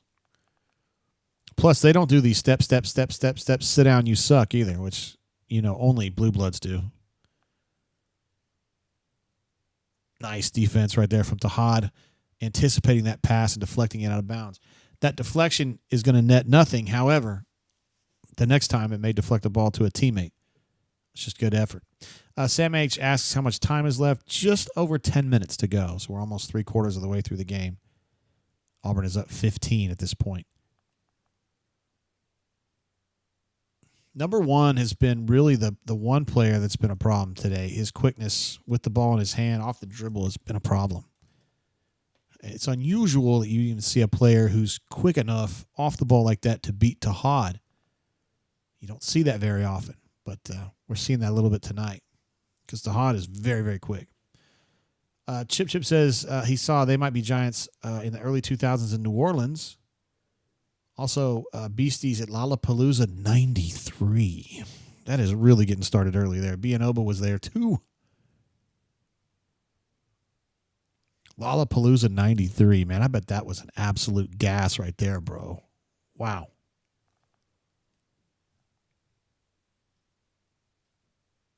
I bet there were some other really good bands. Is that like, can you get maybe Veruca Salt in there at that point?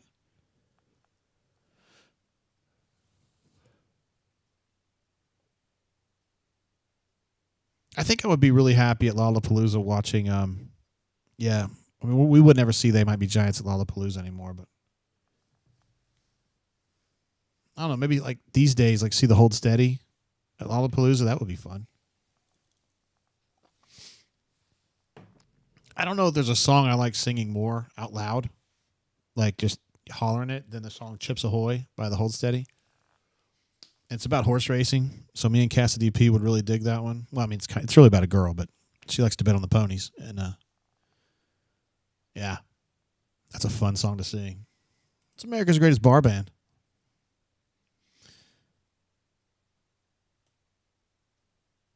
Cassidy P says he saw the Beasties' last performance at Bonnaroo 09. Holy shit. Chip says, Lollapalooza 93, Tribe Called Quest. I bust a Louie onto a lane called Lyric. Green Day, P-Funk All-Stars, Beasties, Smashing Pumpkins. Of course the Smashing Pumpkins. Of course. Not Salty says, well, the Hold Steady. Not many know them. Oh, hell yeah. I found out about the Hold Steady, and Craig, the lead singer, he's a big baseball fan. He loves the Twins, I believe. I think it's the Twins, or maybe it's the Reds. I can't remember. But my friend C. Trent Rosecrans, who covers, or did cover the Reds for The Athletic, kind of got me thinking about them. And he was right on the money with that. Those guys, a lot of fun. A lot of fun. Small Victory says, this is hilarious with band callbacks. That's the kind of stuff we talk about, man. Sam 8 says, didn't realize there were a bunch of olds in this chat. Oh, man. All right, 62-48 right now with Janai. Getting them one. Taking this a little lax, I guess, because they're up 14. BP will be upset with me for assuming anything here.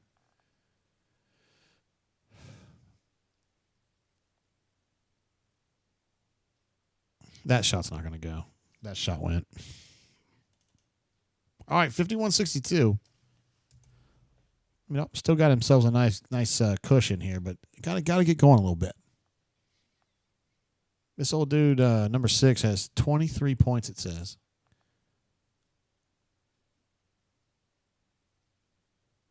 Oh, dude, that was a nice shot. Drop. Denver with a little spin around and then fall away. I don't know that Auburn will be stoked about that shot, but sometimes with Denver, you just kind of let him do his thing. That was a really good situation of defending without fouling with that little shot underneath right there. I know Janai was tempted to swat at that ball.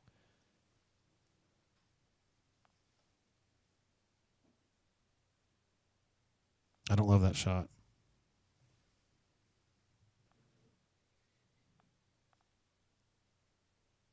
I didn't love that shot. I don't like that shot either, but he just absolutely splashed it. Good God. Defense is really good on that. That guy's just having a night, man. Number 6.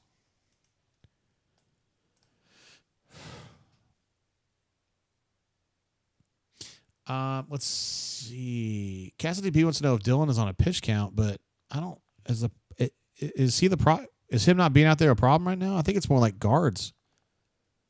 Somebody's got to get on number 6 and just, do something. He's going off. I think he's got 25 now. Oh, that was a nice help side. Swatsky right there. Casually picks up the ball with one hand. A badass. That's actually good D from Janai not to get off his feet. Stayed on his feet. Same thing there. I mean, this is good defense. Smart defense. Mobile Lemon the Hizzle says she saw Pearl Jam and the Chili Peppers, as Courtney would call them, just the Peppers. Oh, they did not give him the... Uh-oh.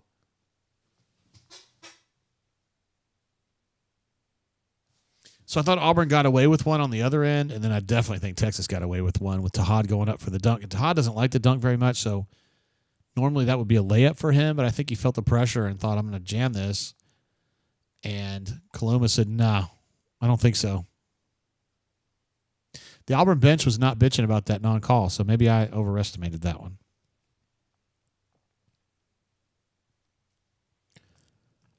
Again, Yabo, the bench wasn't pissed about that call, or non-call, I should say, so maybe I'm missing it. Nah, Denver got a little handsy there. Nah, you weren't in great position, Denver. He was reaching a little bit on that one.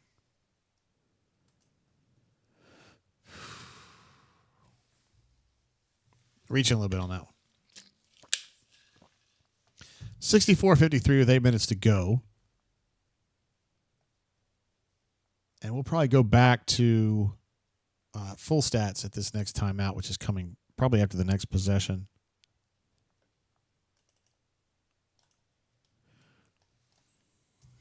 Tejas at the free throw line can potentially get this into single digits.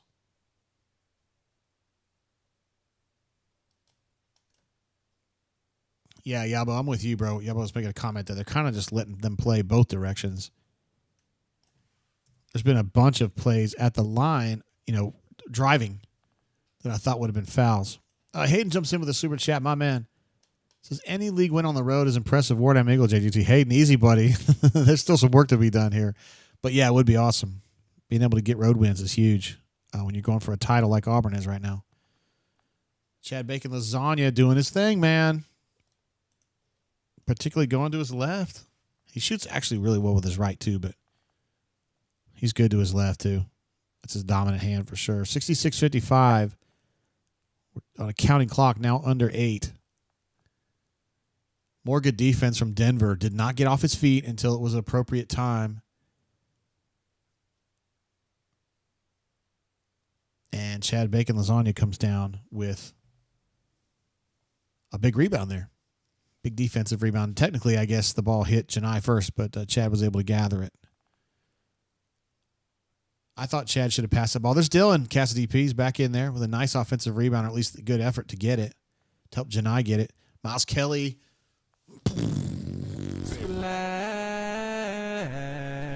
Boom ski. Boom shakalaka. He's been good tonight, man. Miles has been good. He's given him that outside presence. Oh, that should have been a steal right there.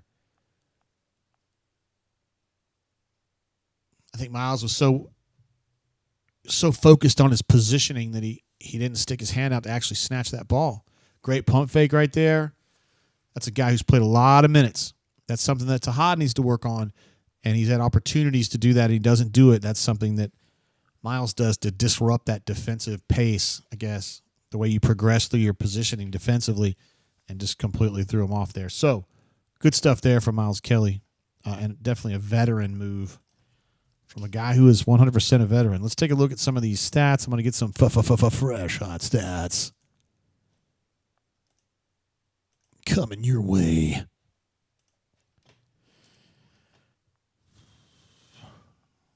Got to get these populated a little bit here. And we are, as I said, going back to full game box here since we're getting close to the end. Nope. Wrong button there, Daddy-O. All right, there we go. There's our box. Look at that. Nice pull. Bro. Arthur Kaluma with 25 points, 9 of 13 shooting. Good Lord. Janiyah 16 now and 6 of 13, 12 boards, just a casual 16 and 12, no big deal. 5 assists and no turnovers. God bless. I'm telling you, the guy's he's just like the Terminator out there. 6 of 10 shooting for Miles Kelly. 18 points, 3 boards. Don't care about the boards too much. 1 assist, 2 turnovers. Not great, but he's doing other things that are really, really good. Somebody who's sticking out for me right now is Chaney. Not having a good game. 2 points on 1 of 5 shooting. Missed. He's 0 for 3 from 3, and I don't like him shooting threes. That's too many for him. 1 board in 18 minutes for a power forward is just not going to get it, man. You got to do better than that. Got to do better than that. Auburn with 14 assists and 8 turnovers. I'd like to see more assists, but this is kind of what this is the game that Texas. This is what they do to you. They kind of ISO you. And Auburn's been up to it. I mean, Auburn, again, 9 of 11 from the free throw line. Coming into halftime, those of you who are just coming in for the second half, they were 1 for 1 at the line in the first half. 1 free throw for the whole half. And so in this half, 8 of 10. Much different approach, and they're getting to the line a lot more. Mostly it's Janai, really, but some of the other guys. Chad Bacon, that's right, ahead a couple. I think he's up at 46 or 47 now, 48 in a row, something like that. But really, if Texas doesn't have an otherworldly performance from Arthur Kaluma, they're absolutely cooked in this game. They may be cooked anyway, but they would be getting embarrassed. And this dude doesn't usually play like this. So, let's see. Cassidy Pieces. I measure Chaney's performance in simple binary manner. Who's he hitting more, us or them? I like it. Who's he hurting more? Excuse me, us or them? Today, not as great, right? Binary is probably a 0. Mobile alum jumps in with a super chat. How you doing, young lady? That says, JG, how you doing? How's the Tesla? It's going great. I think you need to come over to our side of the world. I don't want to go into too much detail, but she drives a nice car too. But I think you might like the Teslas. They're pretty fun if you're into that old technology thing. I think of my car as like a big computer that also is a car because it does all kinds. There's Turtle right there on the left side of your screen talking to Jedi. Incredible computing power and it does lots of cool little things. I can warm up my car with my app, so when I get in the car in the morning, it's nice and warm. Oh, drop! Oh my goodness. That was the first time they were able to get that play working tonight, and it was nasty. Tahad hit Cheney on one of those drives, on one of those cuts direct to the basket, and then that was a boom shaka laka laka laka laka boom boom boom boom boom. Tasty. 71-56 is where we're at right now, even though my score up on the screen does not. Now it does. Now it complies with what I said. Uh-oh. Miles kilometer. Oh, he missed one. How about that? How about it? Chip says, give me that gas V8. I got no problems with folks who use combustion engines. I drove one for a long time, and they're great cars too. And I do think in some ways EVs are overrated because the EV bros, they're annoying. Maybe I'm being annoying. I don't mean to be. I was trying to see if that player got hurt on the drive, but it looks like he's going to be okay. Mobile Lump says, we do have a decent amount of chargers here in Lower Alabama. Yeah, they have. They just opened a brand new one. I saw that on the Tesla Twitter. It's way down at Tillman's Corner, which probably isn't going to help you at all, but it's good for people that are sliding down toward New Orleans or areas west. Chris says, is it called a Treep or a Druck? Treep. You don't drive a Treep, though. You drive a proper Jeep. I think everybody can respect a proper Jeep. Oh, my God, that was a quick acceleration from Miles Kelly right there. Everybody can respect a Jeep, a proper Jeep. But the Treeps, man, is where it gets a little, I don't know, man. But I would defer to your opinion on that, honestly. Chip says they opened one right near me in Tillman's Corner. I did say, yeah, I saw that recently. They had just opened that new one. There's a Twitter handle. It's like Tesla Chargers or whatever, and every time they open a new one, they put a picture and a like a Google Maps thing, and they open like 2 or 3 a day, it seems like. But they just opened the new one. Look at this. That was Denver. I gave it credit to Tahad, but it was actually Denver. They just opened the new one at Buc-ee's in Auburn. I think it has 20 spots, and I go there. It's funny because I go there, and it's like maybe 2 or 3 people there, and then if I always go, well, there's nobody here. I'll wait and I'll go to Montgomery. And then I go to Montgomery and it's like completely jammed. I was there last night at the Charger in Montgomery and it was every spot full. There were people waiting. I was like, why is there nobody in Auburn but in Montgomery? Like, of all places? It was weird. Sam H says, Wrangler gang. Yes, everybody can respect a Wrangler. If somebody's driving a Wrangler, I'm on board. I would never drive one myself because I just don't have what it takes to drive one of those. But I respect it. But our guy, Love the Cats, a.k.a. Hornatius, he drives a Treep, and I'm just not sure about that, man. 73-56 with 5 minutes to go now. More good defense from Chad Bacon Lasagna. They've got them pinned in the corner right there. Oh! I thought they had pressured the point guard into making a terrible pass, and Miles Kelly was about to take off and dunk on somebody's ass, and they called a foul on Chad Bacon Lasagna, but he didn't seem to be arguing about it too much. Hayden says he's working in Montgomery tomorrow. We're glad to have you. Hope you have a good trip to the capital city. If I were you, I would stay as far east as possible. It's a lot more fun over here. Of course, that's where I'm at. Someday I'm going to be the mayor of my little hamlet. I don't know if I'll have Abby Kren's vote. I don't know if Abby Kren will even vote for me. But I'm going to run on the platform of more bourbon. More bourbon for all. And less taxes, fewer taxes. And whatever taxes I have to collect, we're going to buy bourbon with it. How's that sound? I think I'd be fine. Everybody would be fine.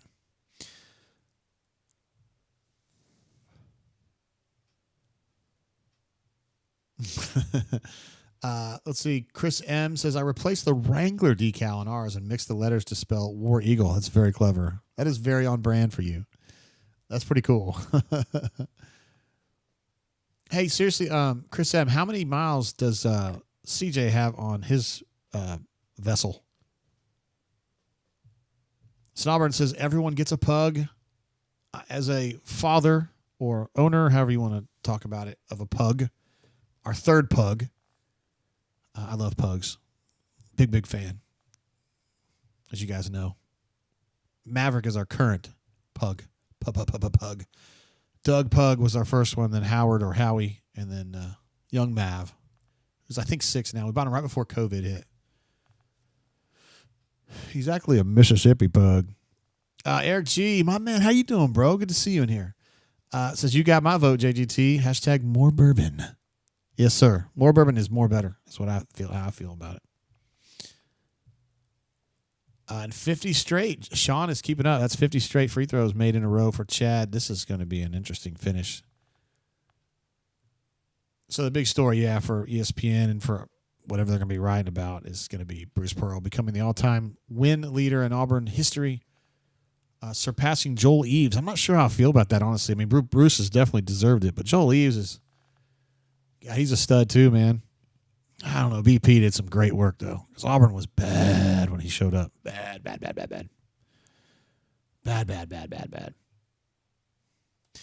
Chris M says, oh, no, do not get me started on that Prius. Oh, boy.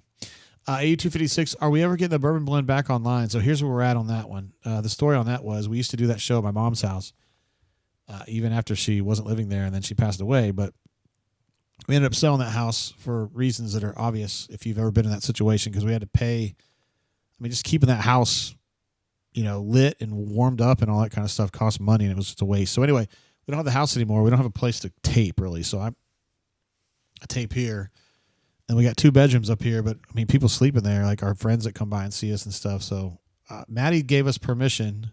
That was not a very good shot from Chad Bacon Lasagna on that 3. That was a sweet little play by Miles. He just didn't get it down. Dylan with another nice rebound. This is a long possession, guys. Just hold the ball. Just work the ball. There you go. You just suffocate them. They're down 14. They need lots of possessions. Don't give them any more than they need. Maddie said when she graduates, which is in May, we can then take care. We can do stuff with her room. So at that point, I think we're going to probably start trying to get the show back going. Janai with a rare turnover there. And Texas got out in transition. Yeah. Let's see. Small Victory says, I love that Fish, a.k.a. Damien Fishback, is on the call for BP's big win. That's awesome. Yeah. That's kind of poetic in a way, isn't it? He didn't play for BP, but he's part of the Auburn tradition for sure. Colby says, who you got for MVP? I guess you mean in this game, because if it's for the season, you know who the answer to that is. Yeah, I mean, 16 well, hold on. I need to get some updated numbers here. Sorry, guys. I need some hot, fresh stats. Moby Lum, thanks again for that super chat. That was tasty. I feel like Pac-Man over here with that one. That was yummy. Thank you. All right, hot, fresh stats. This will probably be our last update before the game ends. I would imagine. I believe that would be the case.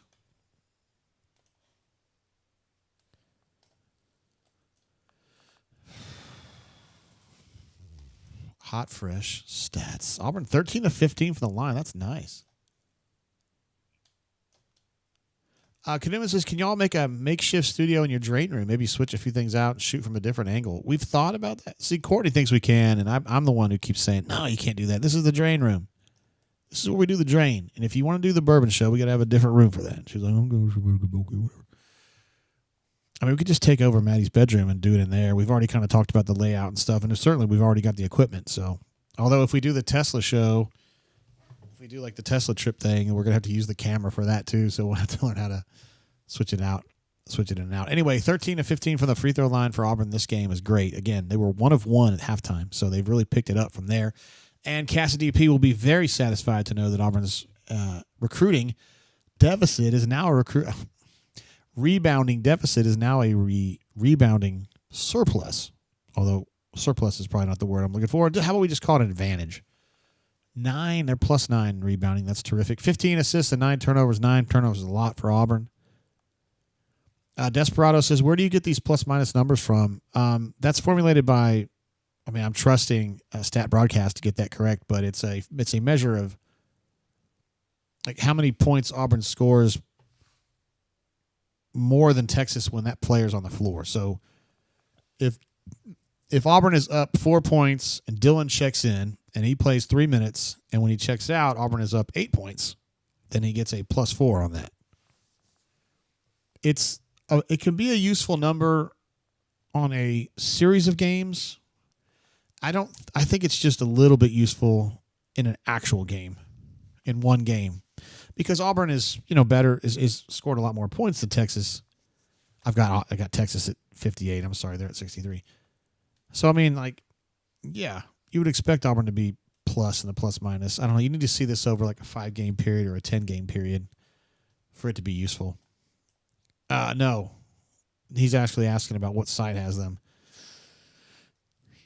It's not a number I watch very much. I usually defer to Henry on that, although I won't be doing that for much longer because young Henry is on his way to bigger and better things, I'm very proud to say. But I'll let him talk about that whenever it's time for him to do that.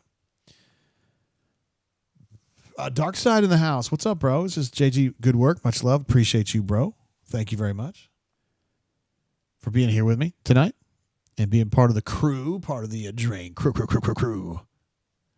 AU256, got to have that big vision, JGT, +1 to JJ, talking about how we got to get that show back going, the Bourbon Show. Oh, my wife, she sure does enjoy doing the show, and we'll be back. It's not like gone or anything. And I know we had kind of limited applicability of that show. Literally, the Dirty Dozen would be on there with us. And Canoeman was one of them. 256 was as well. I don't know who else would have been on here. I don't know if Taxman's still here. He was definitely with us a bunch on there. Tim the Tool Man. O-Tag, who I don't think, if O-Tag's on here with us on this show, he uses a different handle. Yeah, Bourbon Blend's just fun. I don't know. Me and Courtney get along real good, and I think it's a happy time, Let's see. Yabo says, I do love hearing about Texas taking that whooping. Oh, you're talking about Tennessee. My bad. There's 2 UTs now. We're going to be number 1 now. Yabo, so that I don't know when AP votes. I don't remember when they vote. It's crazy that a dude named Kalkbrenner at Creighton is like that good. Creighton.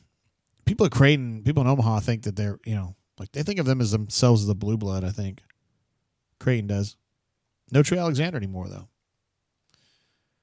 What's up, Ravin? Ravin is 100% there. Yeah, my bad, Ravin. Sorry about that, bro. 7763, sorry. Got a little... Thanks, Bonos. Appreciate you, bro. 3 minutes to go. Texas just hit another bucket. And this is about the time that we start talking about how Vegas knows something, right? It always ends up being very close. Not always. The Tennessee-Florida game probably wasn't exactly the way. All right, I feel like a stranger says AP votes on Monday. See, so now Auburn's got a hold serve, assuming they close this one out. They got a hold serve at South Carolina.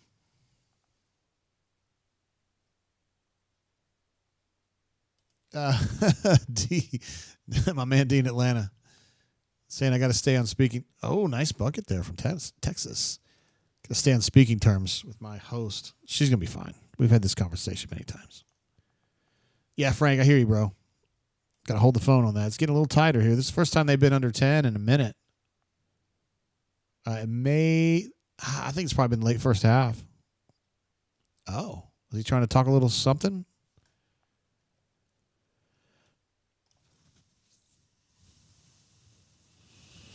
Yeah.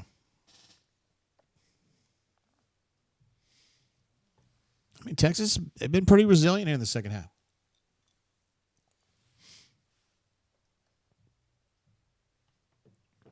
Obi Alum jumping in with another super chat says, who besides Chad Bacon Lasagna can come back because of the JUCO ruling? Happy New Year, my friend. Appreciate you, Mobile Alum. Listen, there's chatter that like this is going to have even more applicability beyond just JUCO and NAIA stuff. So we just got to see how this all plays out. I mean, Chad, under the ruling as it stands right now, Chad could come back. But there's some thought that Chaney can come back anyway, but like Denver could come back. That really everybody could come back except for Dylan, and I think there's one other player that can't come back. There's just no way. That was a nice play by Chad Bacon Lasagna defensively. Oh, they got it.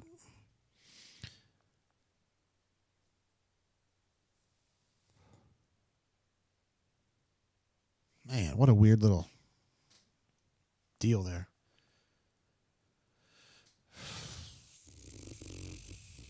I think Chad's all right. He's just bitching. He wants to call that guy a bad name. Who else besides Dylan? Just there's no way they could come back. Somebody that's been there like literally forever. Maybe Janai. He's played a long time. I don't know. There's some thought though that the bulk of this team can come back next year, depending on how that ruling goes down.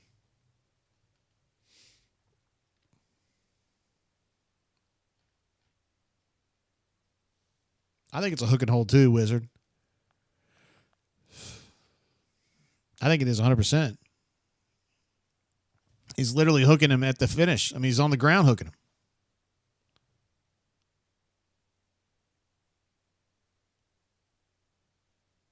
I don't like that, man. Desperado's getting nervous. Talk about CBM getting hurt a lot. I mean, he's just so like thin, right? He's not frail, but he's just thin. I think he's easy to move around. He's easy to throw down or whatever. He's also willing to throw down, if you know what I mean. Those of you who watched the Yale game last year.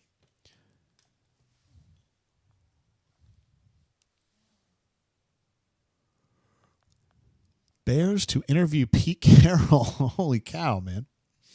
Yeah, Mobile Alum, it would be awesome if the bulk of this team came back. That would be amazing.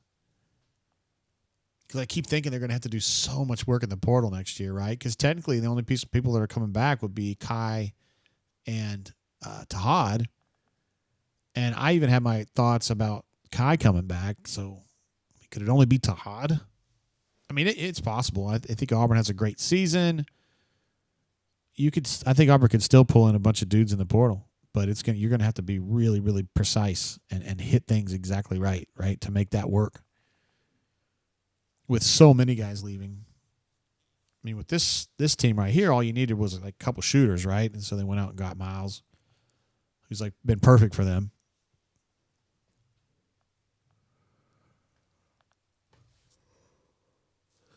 I think this review is going to be piss Texas fans off.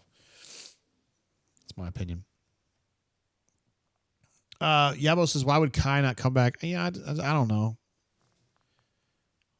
I don't know. I don't know how happy he is here. I don't know that. I mean, I don't know. Sometimes I just get the feeling like he's just not having a great time here. Or maybe he is and I just don't understand him or I don't know him well enough or whatever. I mean, it's not like he's in any trouble or anything like that. AU256 says, do we have the money to portal like that? I mean, they're gonna have to. They're gonna do the best they can with what they got. But BP and Coach Steven and those guys are very, very shrewd with the way that they handle their money. And I think that they'll do a fine job again. Let's see what the call is here. Oh, my goodness. GW says, John Gruden is named as a head coach candidate for the Raiders. Real story on The Athletic. First time you've told the truth about anything tonight, GW. If true. Mark Davis is just absolutely infatuated with John Gruden, so I wouldn't be surprised. But we've already seen Gruden come back, and he was just kind of okay. They were certainly better than they were under AP and Josh McDaniels, but I mean, he trusted Mayock to be the GM, and he sucked. Terrible.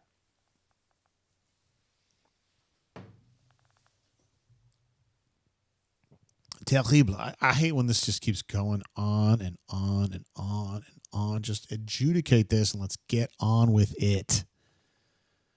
We got 2 minutes left in this game. Like, frick, man. Let's go. Hate it. Hate it. Let's get it.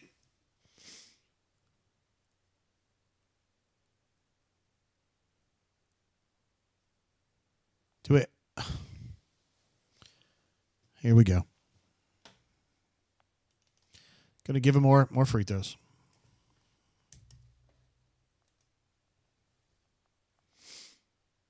Getting a little nervous here, man. 78-71. Gotta get that extra point on there. My bad, y'all. All right, so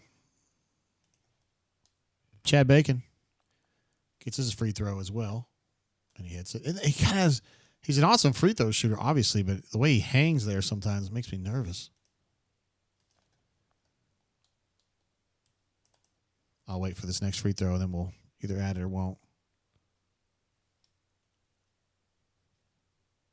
Oh, he missed one, you guys. Glad I waited. He can't believe it. Look at him. Still broke my streak. Like, what was it? 41 or 41-ish? Something like that? 51, Yabo. My bad. Nice job. Nice job. All right, so Auburn inbounds here. 2 minutes to go. Auburn just needs a good, long possession here. And you just kind of suffocate him, right? You don't even give him an opportunity to retort.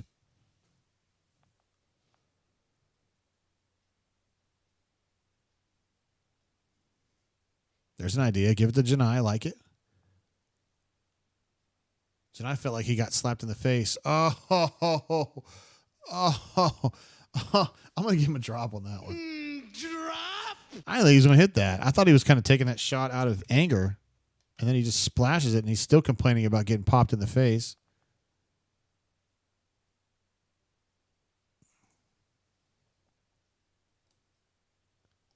I don't understand. This is a really tough shot. I don't like that shot at all. I mean, he hit it. It was great. Oh, Janai got a technical on that for dissent, I guess. I think it was a little much, honestly. I mean, I didn't necessarily see the foul. It may or may not have been justified, but I'm guessing it was just a little too much. I think he's telling him to stop, and then he came back again. Now, BP does empower his older players, and definitely Janai, to defend themselves to the refs. Like, basically go and adjudicate that with him. He gives them the freedom to do that. So I don't necessarily think that BP's mad. And in fact, I'm pretty sure BP's not mad that he was talking to him like that, but he pushed it just a little bit too far on that one. Boy, that was a nice shot from Texas. They've done a nice job fighting to get back in this game, man.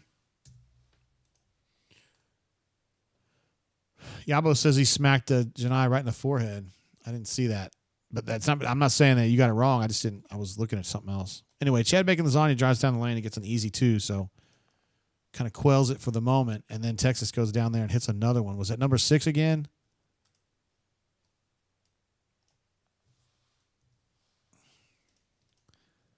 I would argue this is good for Auburn, man. This is good. This is good. This is good. This is good because this is the kind of thing where BP can be like, guys, seriously, come on. Desperado says, I think Janai is unhappy that Kaluma has 31. I could see that. I think it's good. This is going to be a good teaching situation for BP. He's going to say, guys, let's take a look at the things that happened in the last 8 minutes of this game that allowed a game that we were winning comfortably turn into something a lot more dramatic, okay? And I think they're going to have to sit there and sit in that poopy diaper and watch it and learn from it. Snobburn says, not good for me. I need to go to bed. My man. I know, Desperado is crazy.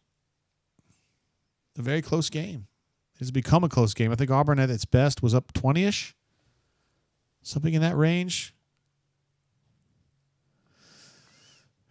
This is something that Auburn does. And some of it's just human nature. I mean, Auburn's been so good.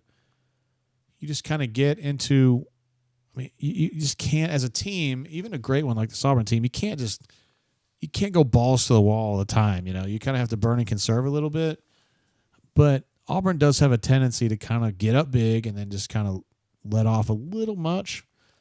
And the situations where it's gotten a little more tense, the North Alabama game was a little tense for a minute, right?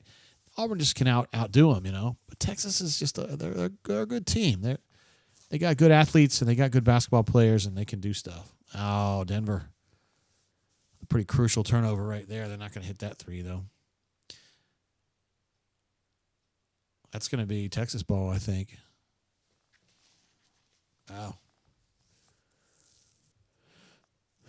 Wow, this is an interesting finish here.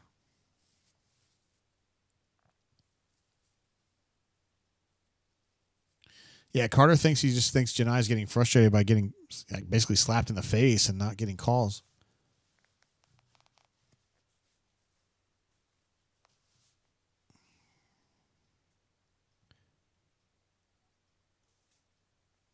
Oh, okay. It was that second tap of his foot when he was already standing out of bounds. Because otherwise, it was a really smart play by Texas.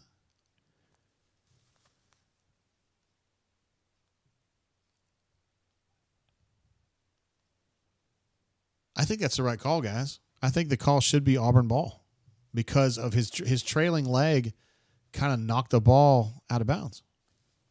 Still a hell of a play by Texas, honestly.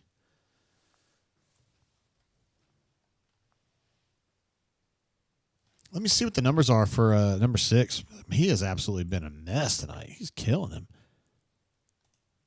Number 6, Arthur Kaluma has 34 points, 12 of 16 from the floor, 5 of 6 from 3. Good golly, Miss Molly. 5 of 7 from the line, 8 boards, 2 blocks. Wow, he's at a game, man. Jeez. Yeah, Carter Brown, I'm with you, bro. That definitely hit his dangling leg. His forgotten arm, as the guys in boxing would say. That's what you get for having a big old foot. You're right, Yabo. Oh, no, they're going to give Texas the ball. Okay, fair enough. That was kind of what I was not thinking. All right. Let's take a look at this, man. 5-point game. Auburn was up 20-ish. Got it down to 5 now. Texas done a hell of a job getting back in this game. Auburn's got to really tighten up here. Auburn playing very spirited defense. They're playing very aggressive. And Janai gets a foul call about 20 feet away from the bucket. It was a matchup that was not ideal for Auburn. Janai on their point guard, who's super quick. Not Salty says, not a fan of these announcers. Unfortunately, half of that announcing crew is an Auburn graduates.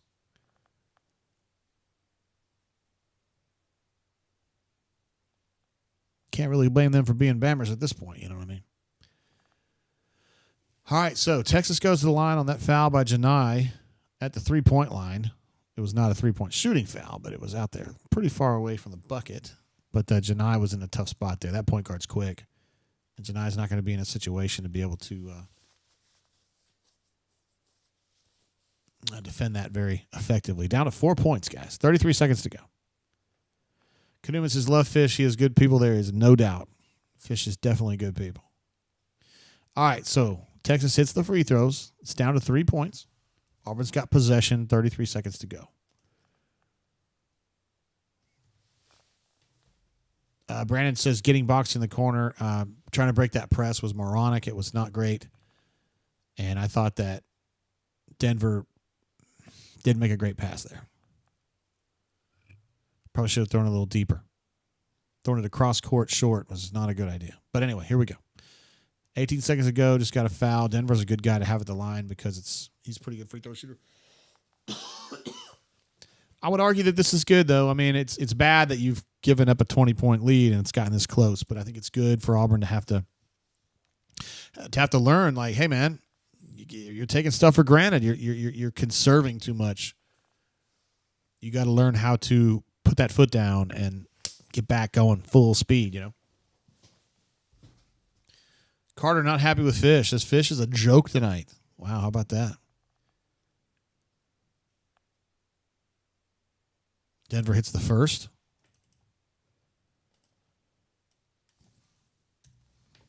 Auburn's got two really good free throw shooters in Denver and Chad Bacon.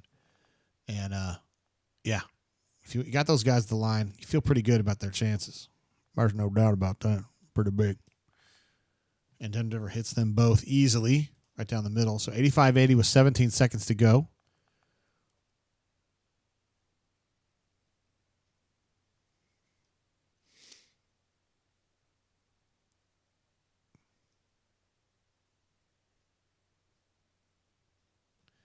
We got Denver down. I'm not sure what. Looks like he's grabbing his shin. He's going to be all right, I think.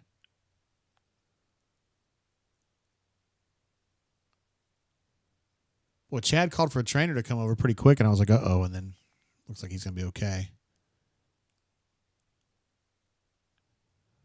Looks like he just got hit in the shin, like kind of like knee to shin or shin to shin maybe. Yeah, A.U. Taxman, great point. This kind of stuff's going to happen, especially on the road. I mean, BP told him. He said it's tough to get wins on the road. I don't care who it is.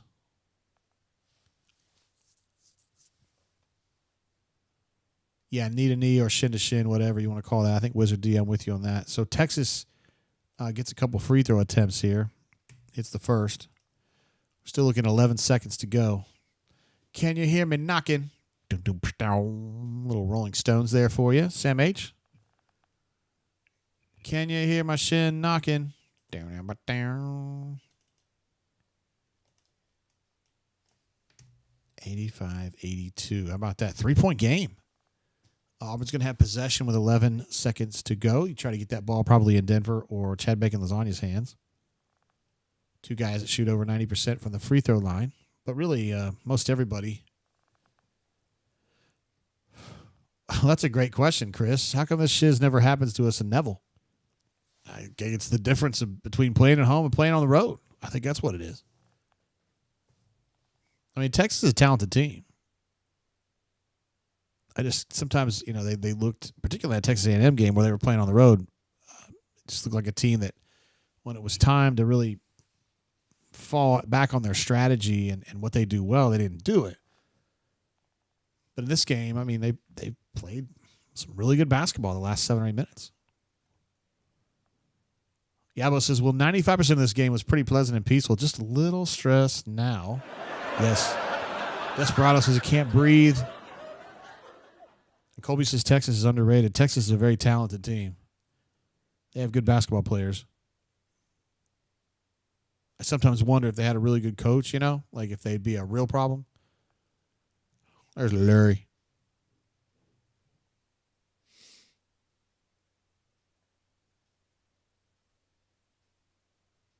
Let's see. Taxman says, I can assure you Tennessee and Kentucky would have loved to be in this position on the road tonight. Yeah.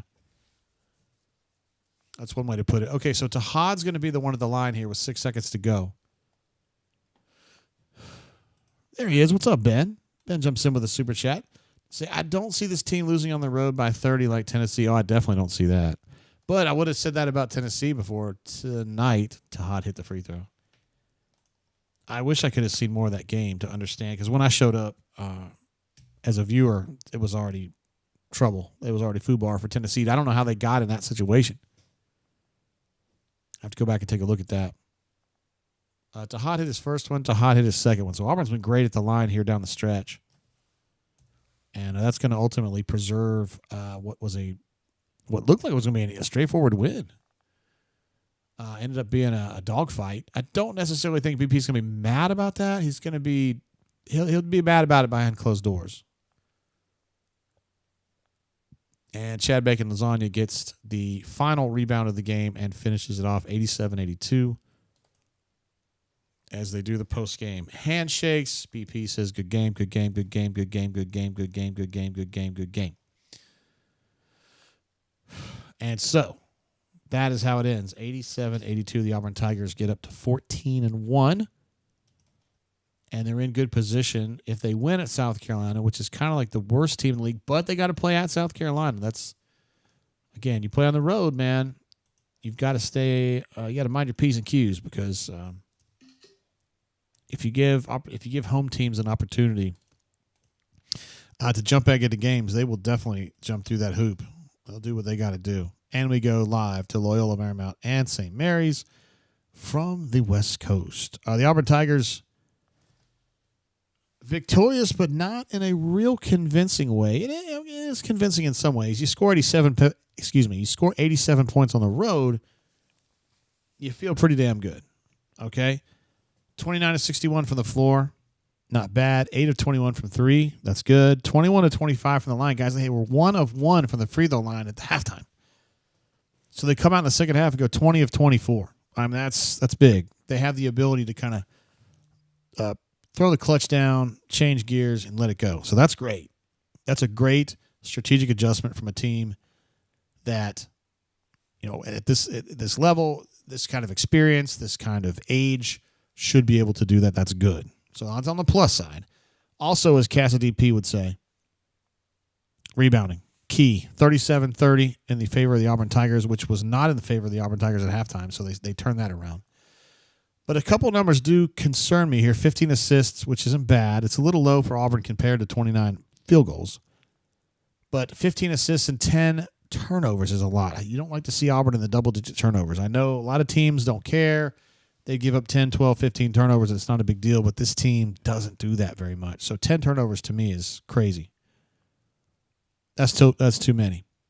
But the big story here is BP becomes the winningest Auburn head coach in history, surpassing Joel Eves, which is big. And he did that quickly. He hasn't been here that long. What was 2014 or 15 was his first year?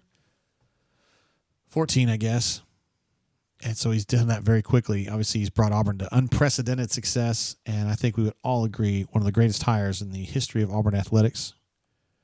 You've got Jay Jacobs to thank for that. I'm just telling you the truth on that one. Let's see. Letter grades. Denver Jones, off the hoof, B-. Janai, A. Chad Bacon Lasagna, first half, D. Second half, A-. So I'm going to give him a B. Miles Kelly, first half, A. Second half, B. Give him a B+. 18 points on 6 of 12 shooting. You like that. 4 of 6 from 3. You like that. 3 boards. Okay. 1 assist, 2 turnovers. Okay. Plus minus leads the team with 13. Sometimes plus minus can be a little misleading if you're looking at just one game, but not bad. Leads the team, excuse me. So I feel good about B or B+ for Miles Kelly. Dylan Cardwell, just kind of an incomplete, right? 0 points. 6 boards is good. Didn't play a lot of minutes. 17 minutes for him is a little low. So I would probably give him a C. C- maybe. Tahad, numbers aren't going to give you a big letter grade. 10 points on 3 of 7 shooting, 0 assists, and 1 turnover. But here's the thing. With Tahad, sometimes he's surrounded by so many experienced players and good scorers that sometimes his job is to administrate and be deft with the ball and just keep the ball going and be an auger, A-U-G-E-R, an auger. And I thought he did that really well tonight. So despite having kind of a lackluster statistical footprint, I would still give him a B+ tonight. I thought he balled out. I thought he was a reliable ball handler. I thought he was great in transition, and I thought he brought a lot of energy when they needed it. So for me, that's a B+. Jakai didn't get a lot of minutes, 10 minutes, 6 points, 3 of 4 shooting, not bad. I'd probably give him a B-. Didn't have a big effect on the game, but he had a nice little run there in the second half where he was playing around the 8-minute mark. And had a nice putback. I had another nice bucket. B-. Simo, 3 points, 8 minutes. Got 2 shifts. No rebounds. I just give him a Simo on that one. And Chaney didn't have a great game tonight. D, I'd probably give him a D on that one. No, better than that. Give him a C because his defense was solid. 4 points on 2 of 6 shooting. 2 boards. 2 assists, 1 turnover, 2 blocks, 1 steal in 22 minutes. Offensively, I'd give him a D. Defensively, I'd give him a B minus. So let's give him a C and call it even. So, yeah, Tahad sticks out. Miles Kelly sticks out. And Janai sticks out tonight. I thought Denver was a good peripheral player. Chad Baker was really good in the second half. 7 of 8 from the free throw line. So all in all, good. Now, the thing that isn't good is that Auburn was up 20 and then got it down to, I guess at the lowest point, it was 3, which shouldn't be shocking. When you play on the road in this team, in this league, we talked about this in the first half, the middle of this league is really good. I'm not sure I've ever seen it better. I've only been covering SEC basketball since 96, so I don't have like the longest array, but I think the middle of this league is an absolute problem, and Texas is there. Texas is one of the, a solid middle of the pack SEC team here, which 10 years ago would have meant they're kind of shitty, but now means they're actually pretty good. So you go on the road and you beat Texas and you overcome whatever you had to overcome there, and I think you walk out of there with 1s and 0s and say, that's a 1. That's a win. We're good. Glad to have gotten it. And even though the record is incorrect, that's the record they were before the game, the 14-1. And I'm sure that they're on track to be number 1 in the AP poll after Tennessee got absolutely racked tonight at Florida. Let's see. Chip says, kvetching over a W. I like it. Let's bring this energy to football. Looking at you, Hugh. My man, I like it. Terrence says, the Iowa State win keeps looking better and better. What did they accomplish tonight? Probably got a big dub, I guess, huh? Let's see. I missed some other stuff while I was babbling about this game. Terrence says Pettiford sometimes dribbles the hell out of the ball. Yeah, he did a little bit early in the game, but I thought the second half he kept the pace going. And again, as I mentioned earlier, I think he was a good auger. Just kind of kept he was the straw that stirs the drink, as Coach Hunter likes to say. And I really liked what he did there. So I think he performed above his statistical markers tonight, and I think I gave him a B plus earlier. And Janai was really good, too. Not his best game, I didn't think, from a technical standpoint. Statistically, you look at it, 20 points, 12 boards, that's pretty good. And the 5 assists, 1 turnover is insane.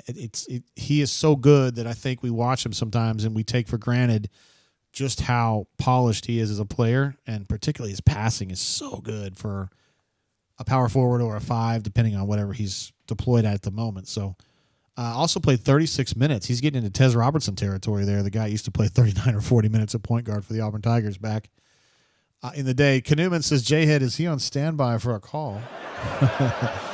J-Head, of course, we love him. I texted with him this morning, in fact. I keep up with him year-round, but and because he's such a badass.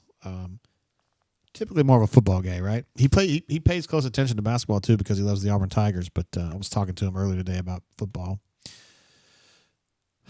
Let's see. Our Stu says UT got the wax put on them on the Maker's Mark bottles, JGT. Yes, they did get dipped in the wax. The Todd Golden Gators orange wax, for sure. The Auburn Tigers, by the way, are playing at South Carolina this weekend.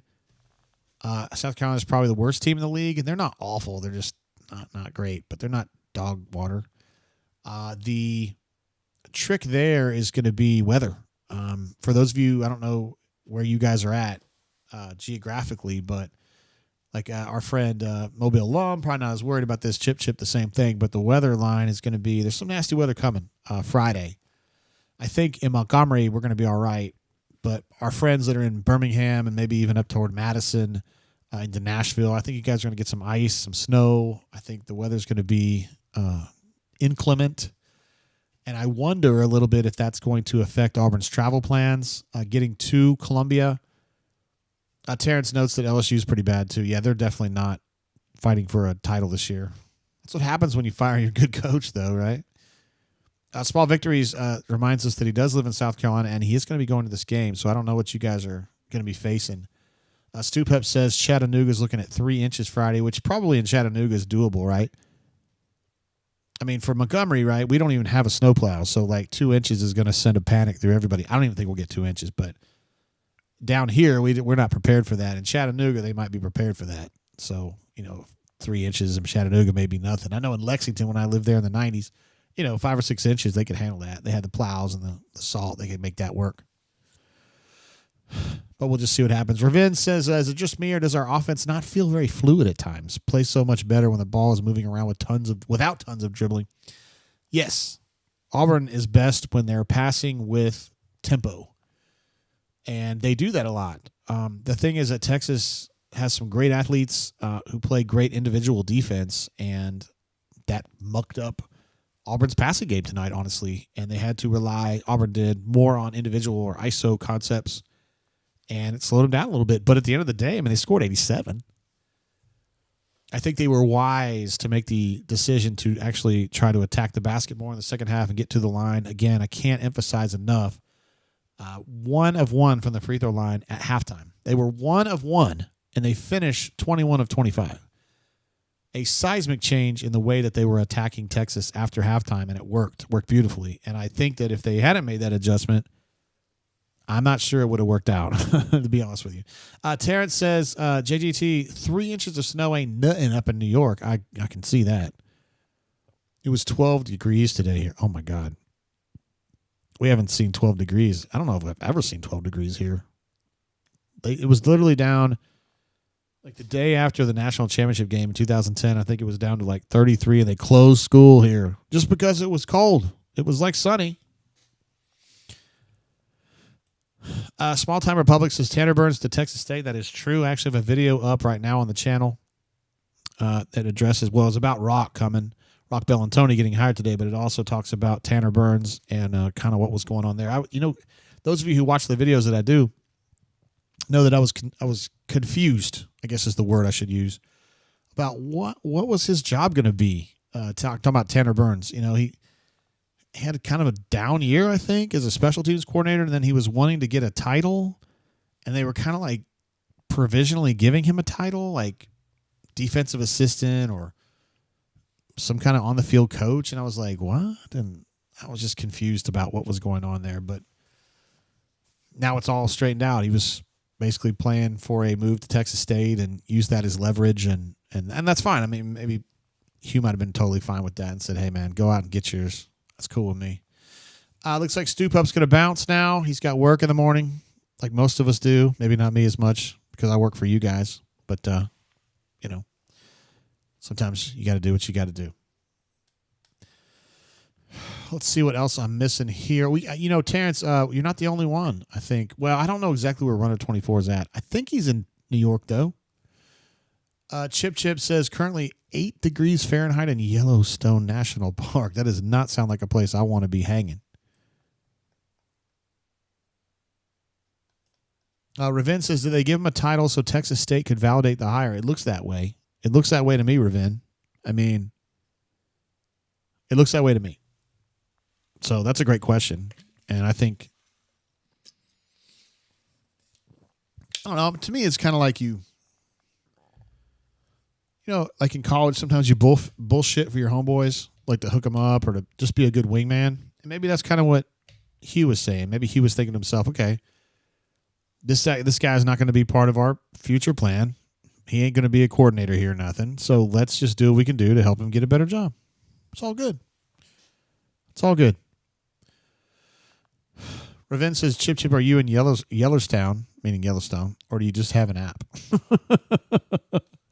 I can see you delivering that line, and I think it would be absolutely hilarious, man. What a huge win for Auburn, I think, to be able to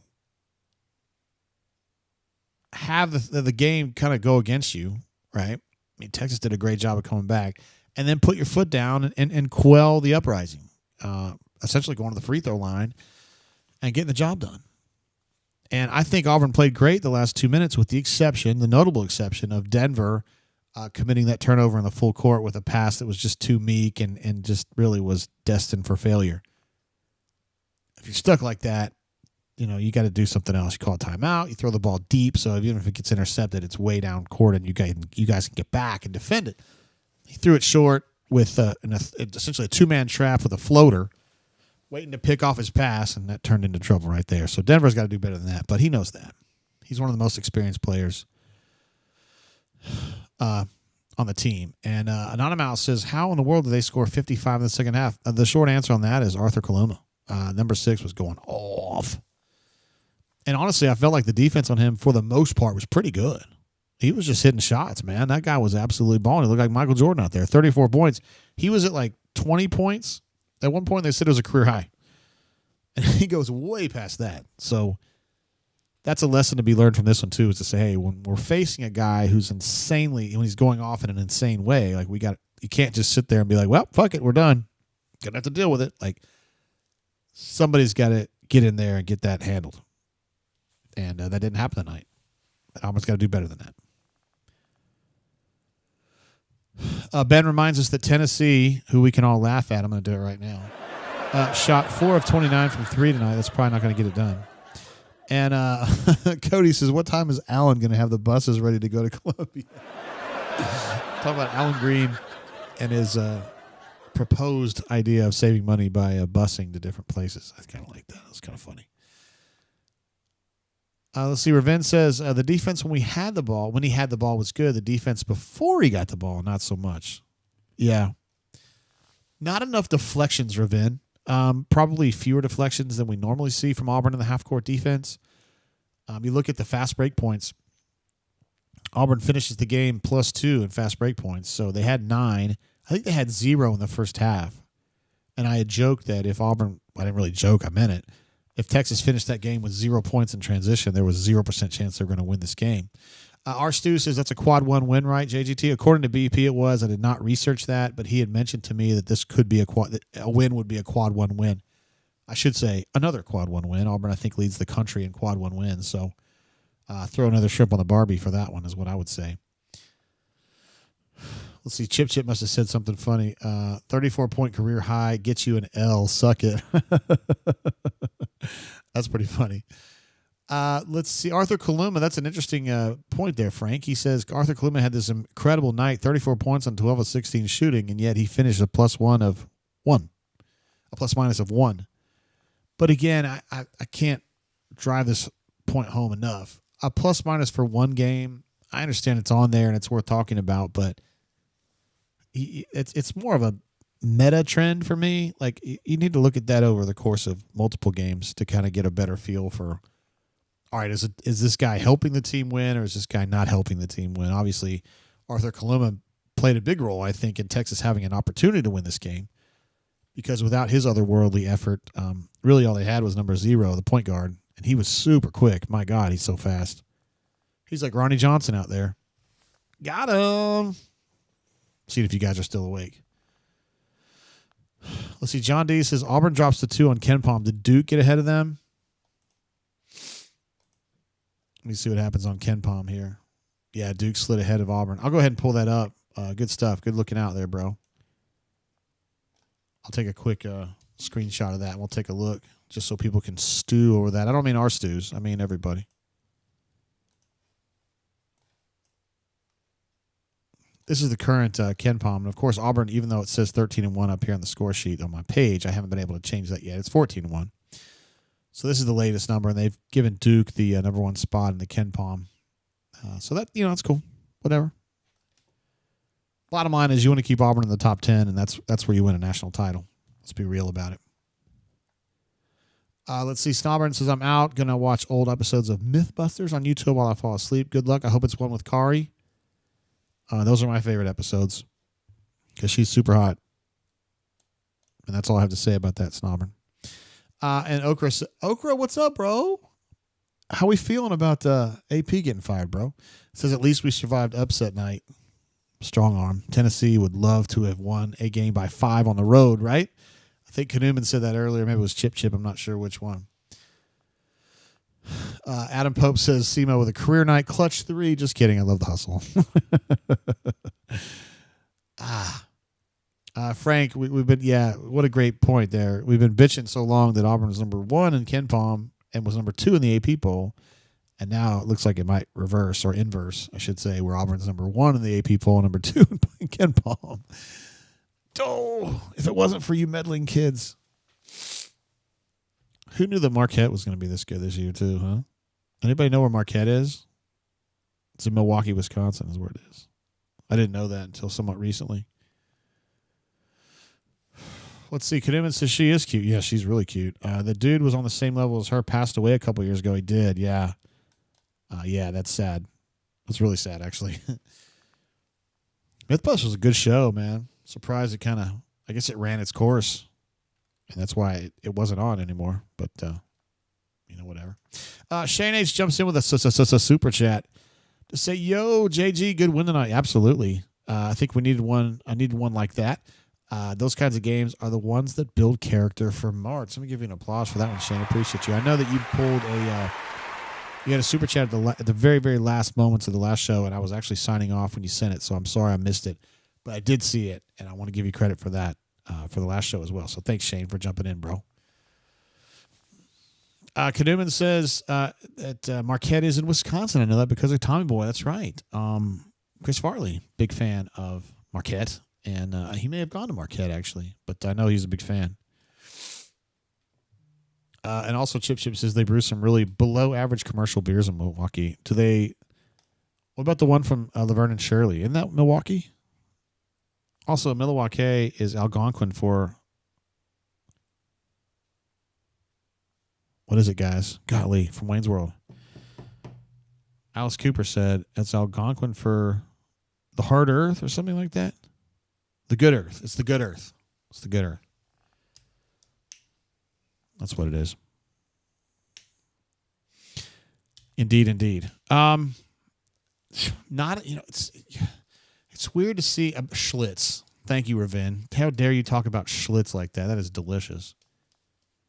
Let's see. Frank reminds us that there is actually a city called Marquette in the Upper Peninsula of Michigan. I did not know that. The good land. Terrence. There you go. Chip says not Chicago. I thought that was in Milwaukee. I got to be honest, man. Laverne and Shirley was at their peak when I was pretty young, and I can't believe that you were even born. So, I don't know. So Tigre says, we may have dropped to number 2 in KenPom, but we're still the most efficient offense in college basketball history at the moment. Yeah, Auburn scores points so easily. And even tonight, we're sitting here kvetching about things that went on in this game, conceding a big lead and all that. Still scored 87 on the road, and I think left some points on the floor. So, it's almost never going to be an offensive problem for Auburn, even though it wasn't pretty tonight. They'll score points. I think the issue is, and they're still a very good defensive team, but tonight, 82, and we saw, you'd like to see some better defense on Kaluma, right? I mean, you hear BP talk about, Denver's a really good on-ball defender, which he is. Miles is getting better as an on-ball defender, which is true. Tahad is getting better as an on-ball defender, which is true. And Chad's generally a hellraiser on defense. You've got all these weapons defensively. Why then does Kaluma end up with 34 points? You know what I'm saying? I mean, it wasn't a perfect game. Frank G says, awesome, James. I'm really enjoying these. Heading off for the zzz. Have a good rest of the week. Oh, Frank, we'll be seeing you Saturday for the South Carolina game. I know that. Assuming it goes on and everybody's good and Auburn gets a chance to get there ahead of time, ahead of the storm, and competes in Columbia, South Carolina, a city I haven't been in for a while. Can't remember the last time I was there. I think it was around the time Kenny knows when Philip Lutzenkirchen played there in football. Lutzenkirchen. Ben says, anyone have an idea how many spots Florida jumped up in KenPom? Yeah, I can probably figure that out here very quickly.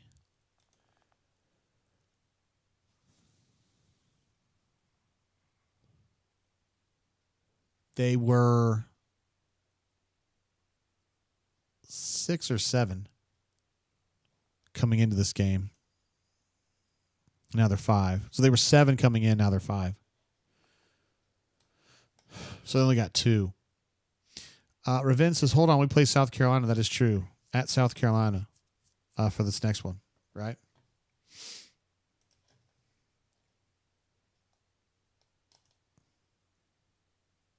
Yeah, got to go to South Carolina. I don't know the time on that game. Let me see. 1 o'clock Eastern. So noon Central Time, Saturday on the SEC Network. High noon, as the kids say. You got to be there or be square. Or I would say be there or be rectangular. Because I'm probably built more rectangular or even maybe concave, some would say. Chip says, what I learned from this game is it's okay to hit Janai in the face when he has the ball. I would not advise you to do that. I think that would be a terrible idea for you, Chip. All right, guys, I think we'll wrap it up there. We've been on the air almost 3 hours.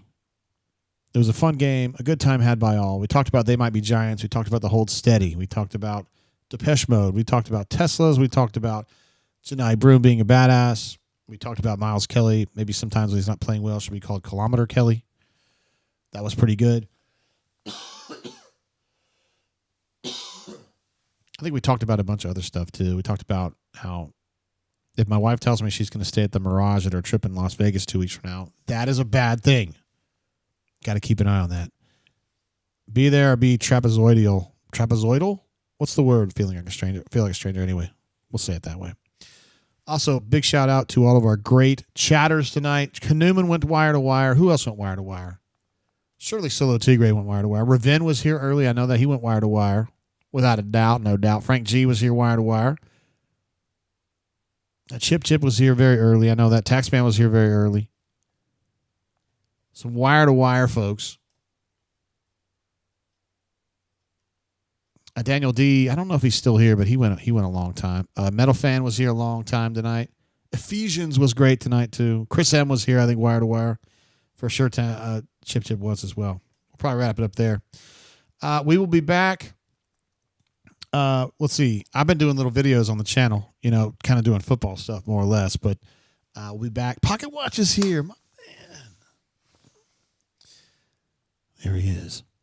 Ravin wants to know about my bass pedal chain drive or strap drive. So I don't have a real drum set like Solo Tigre has because I'm not a real drummer, but mine's chain drive, but it's not a very good set.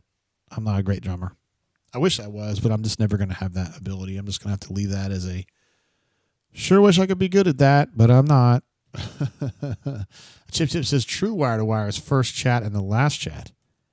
Has it ever been done? Ravin's basically here. I mean, he's from in my perspective, he's done it right now. I think he was our first chat and he's right here now. So that's got to be considered wire to wire. I wonder if he's at work because he is a hardworking man. He does a lot of work, spends a lot of time at work. I was actually looking, I think we're going to go down to Crestview or the Florida Panhandle, I should say. When I say Crestview, every time I go to Florida, I go through Crestview. I don't even know why I say that, and I hate going to Crestview.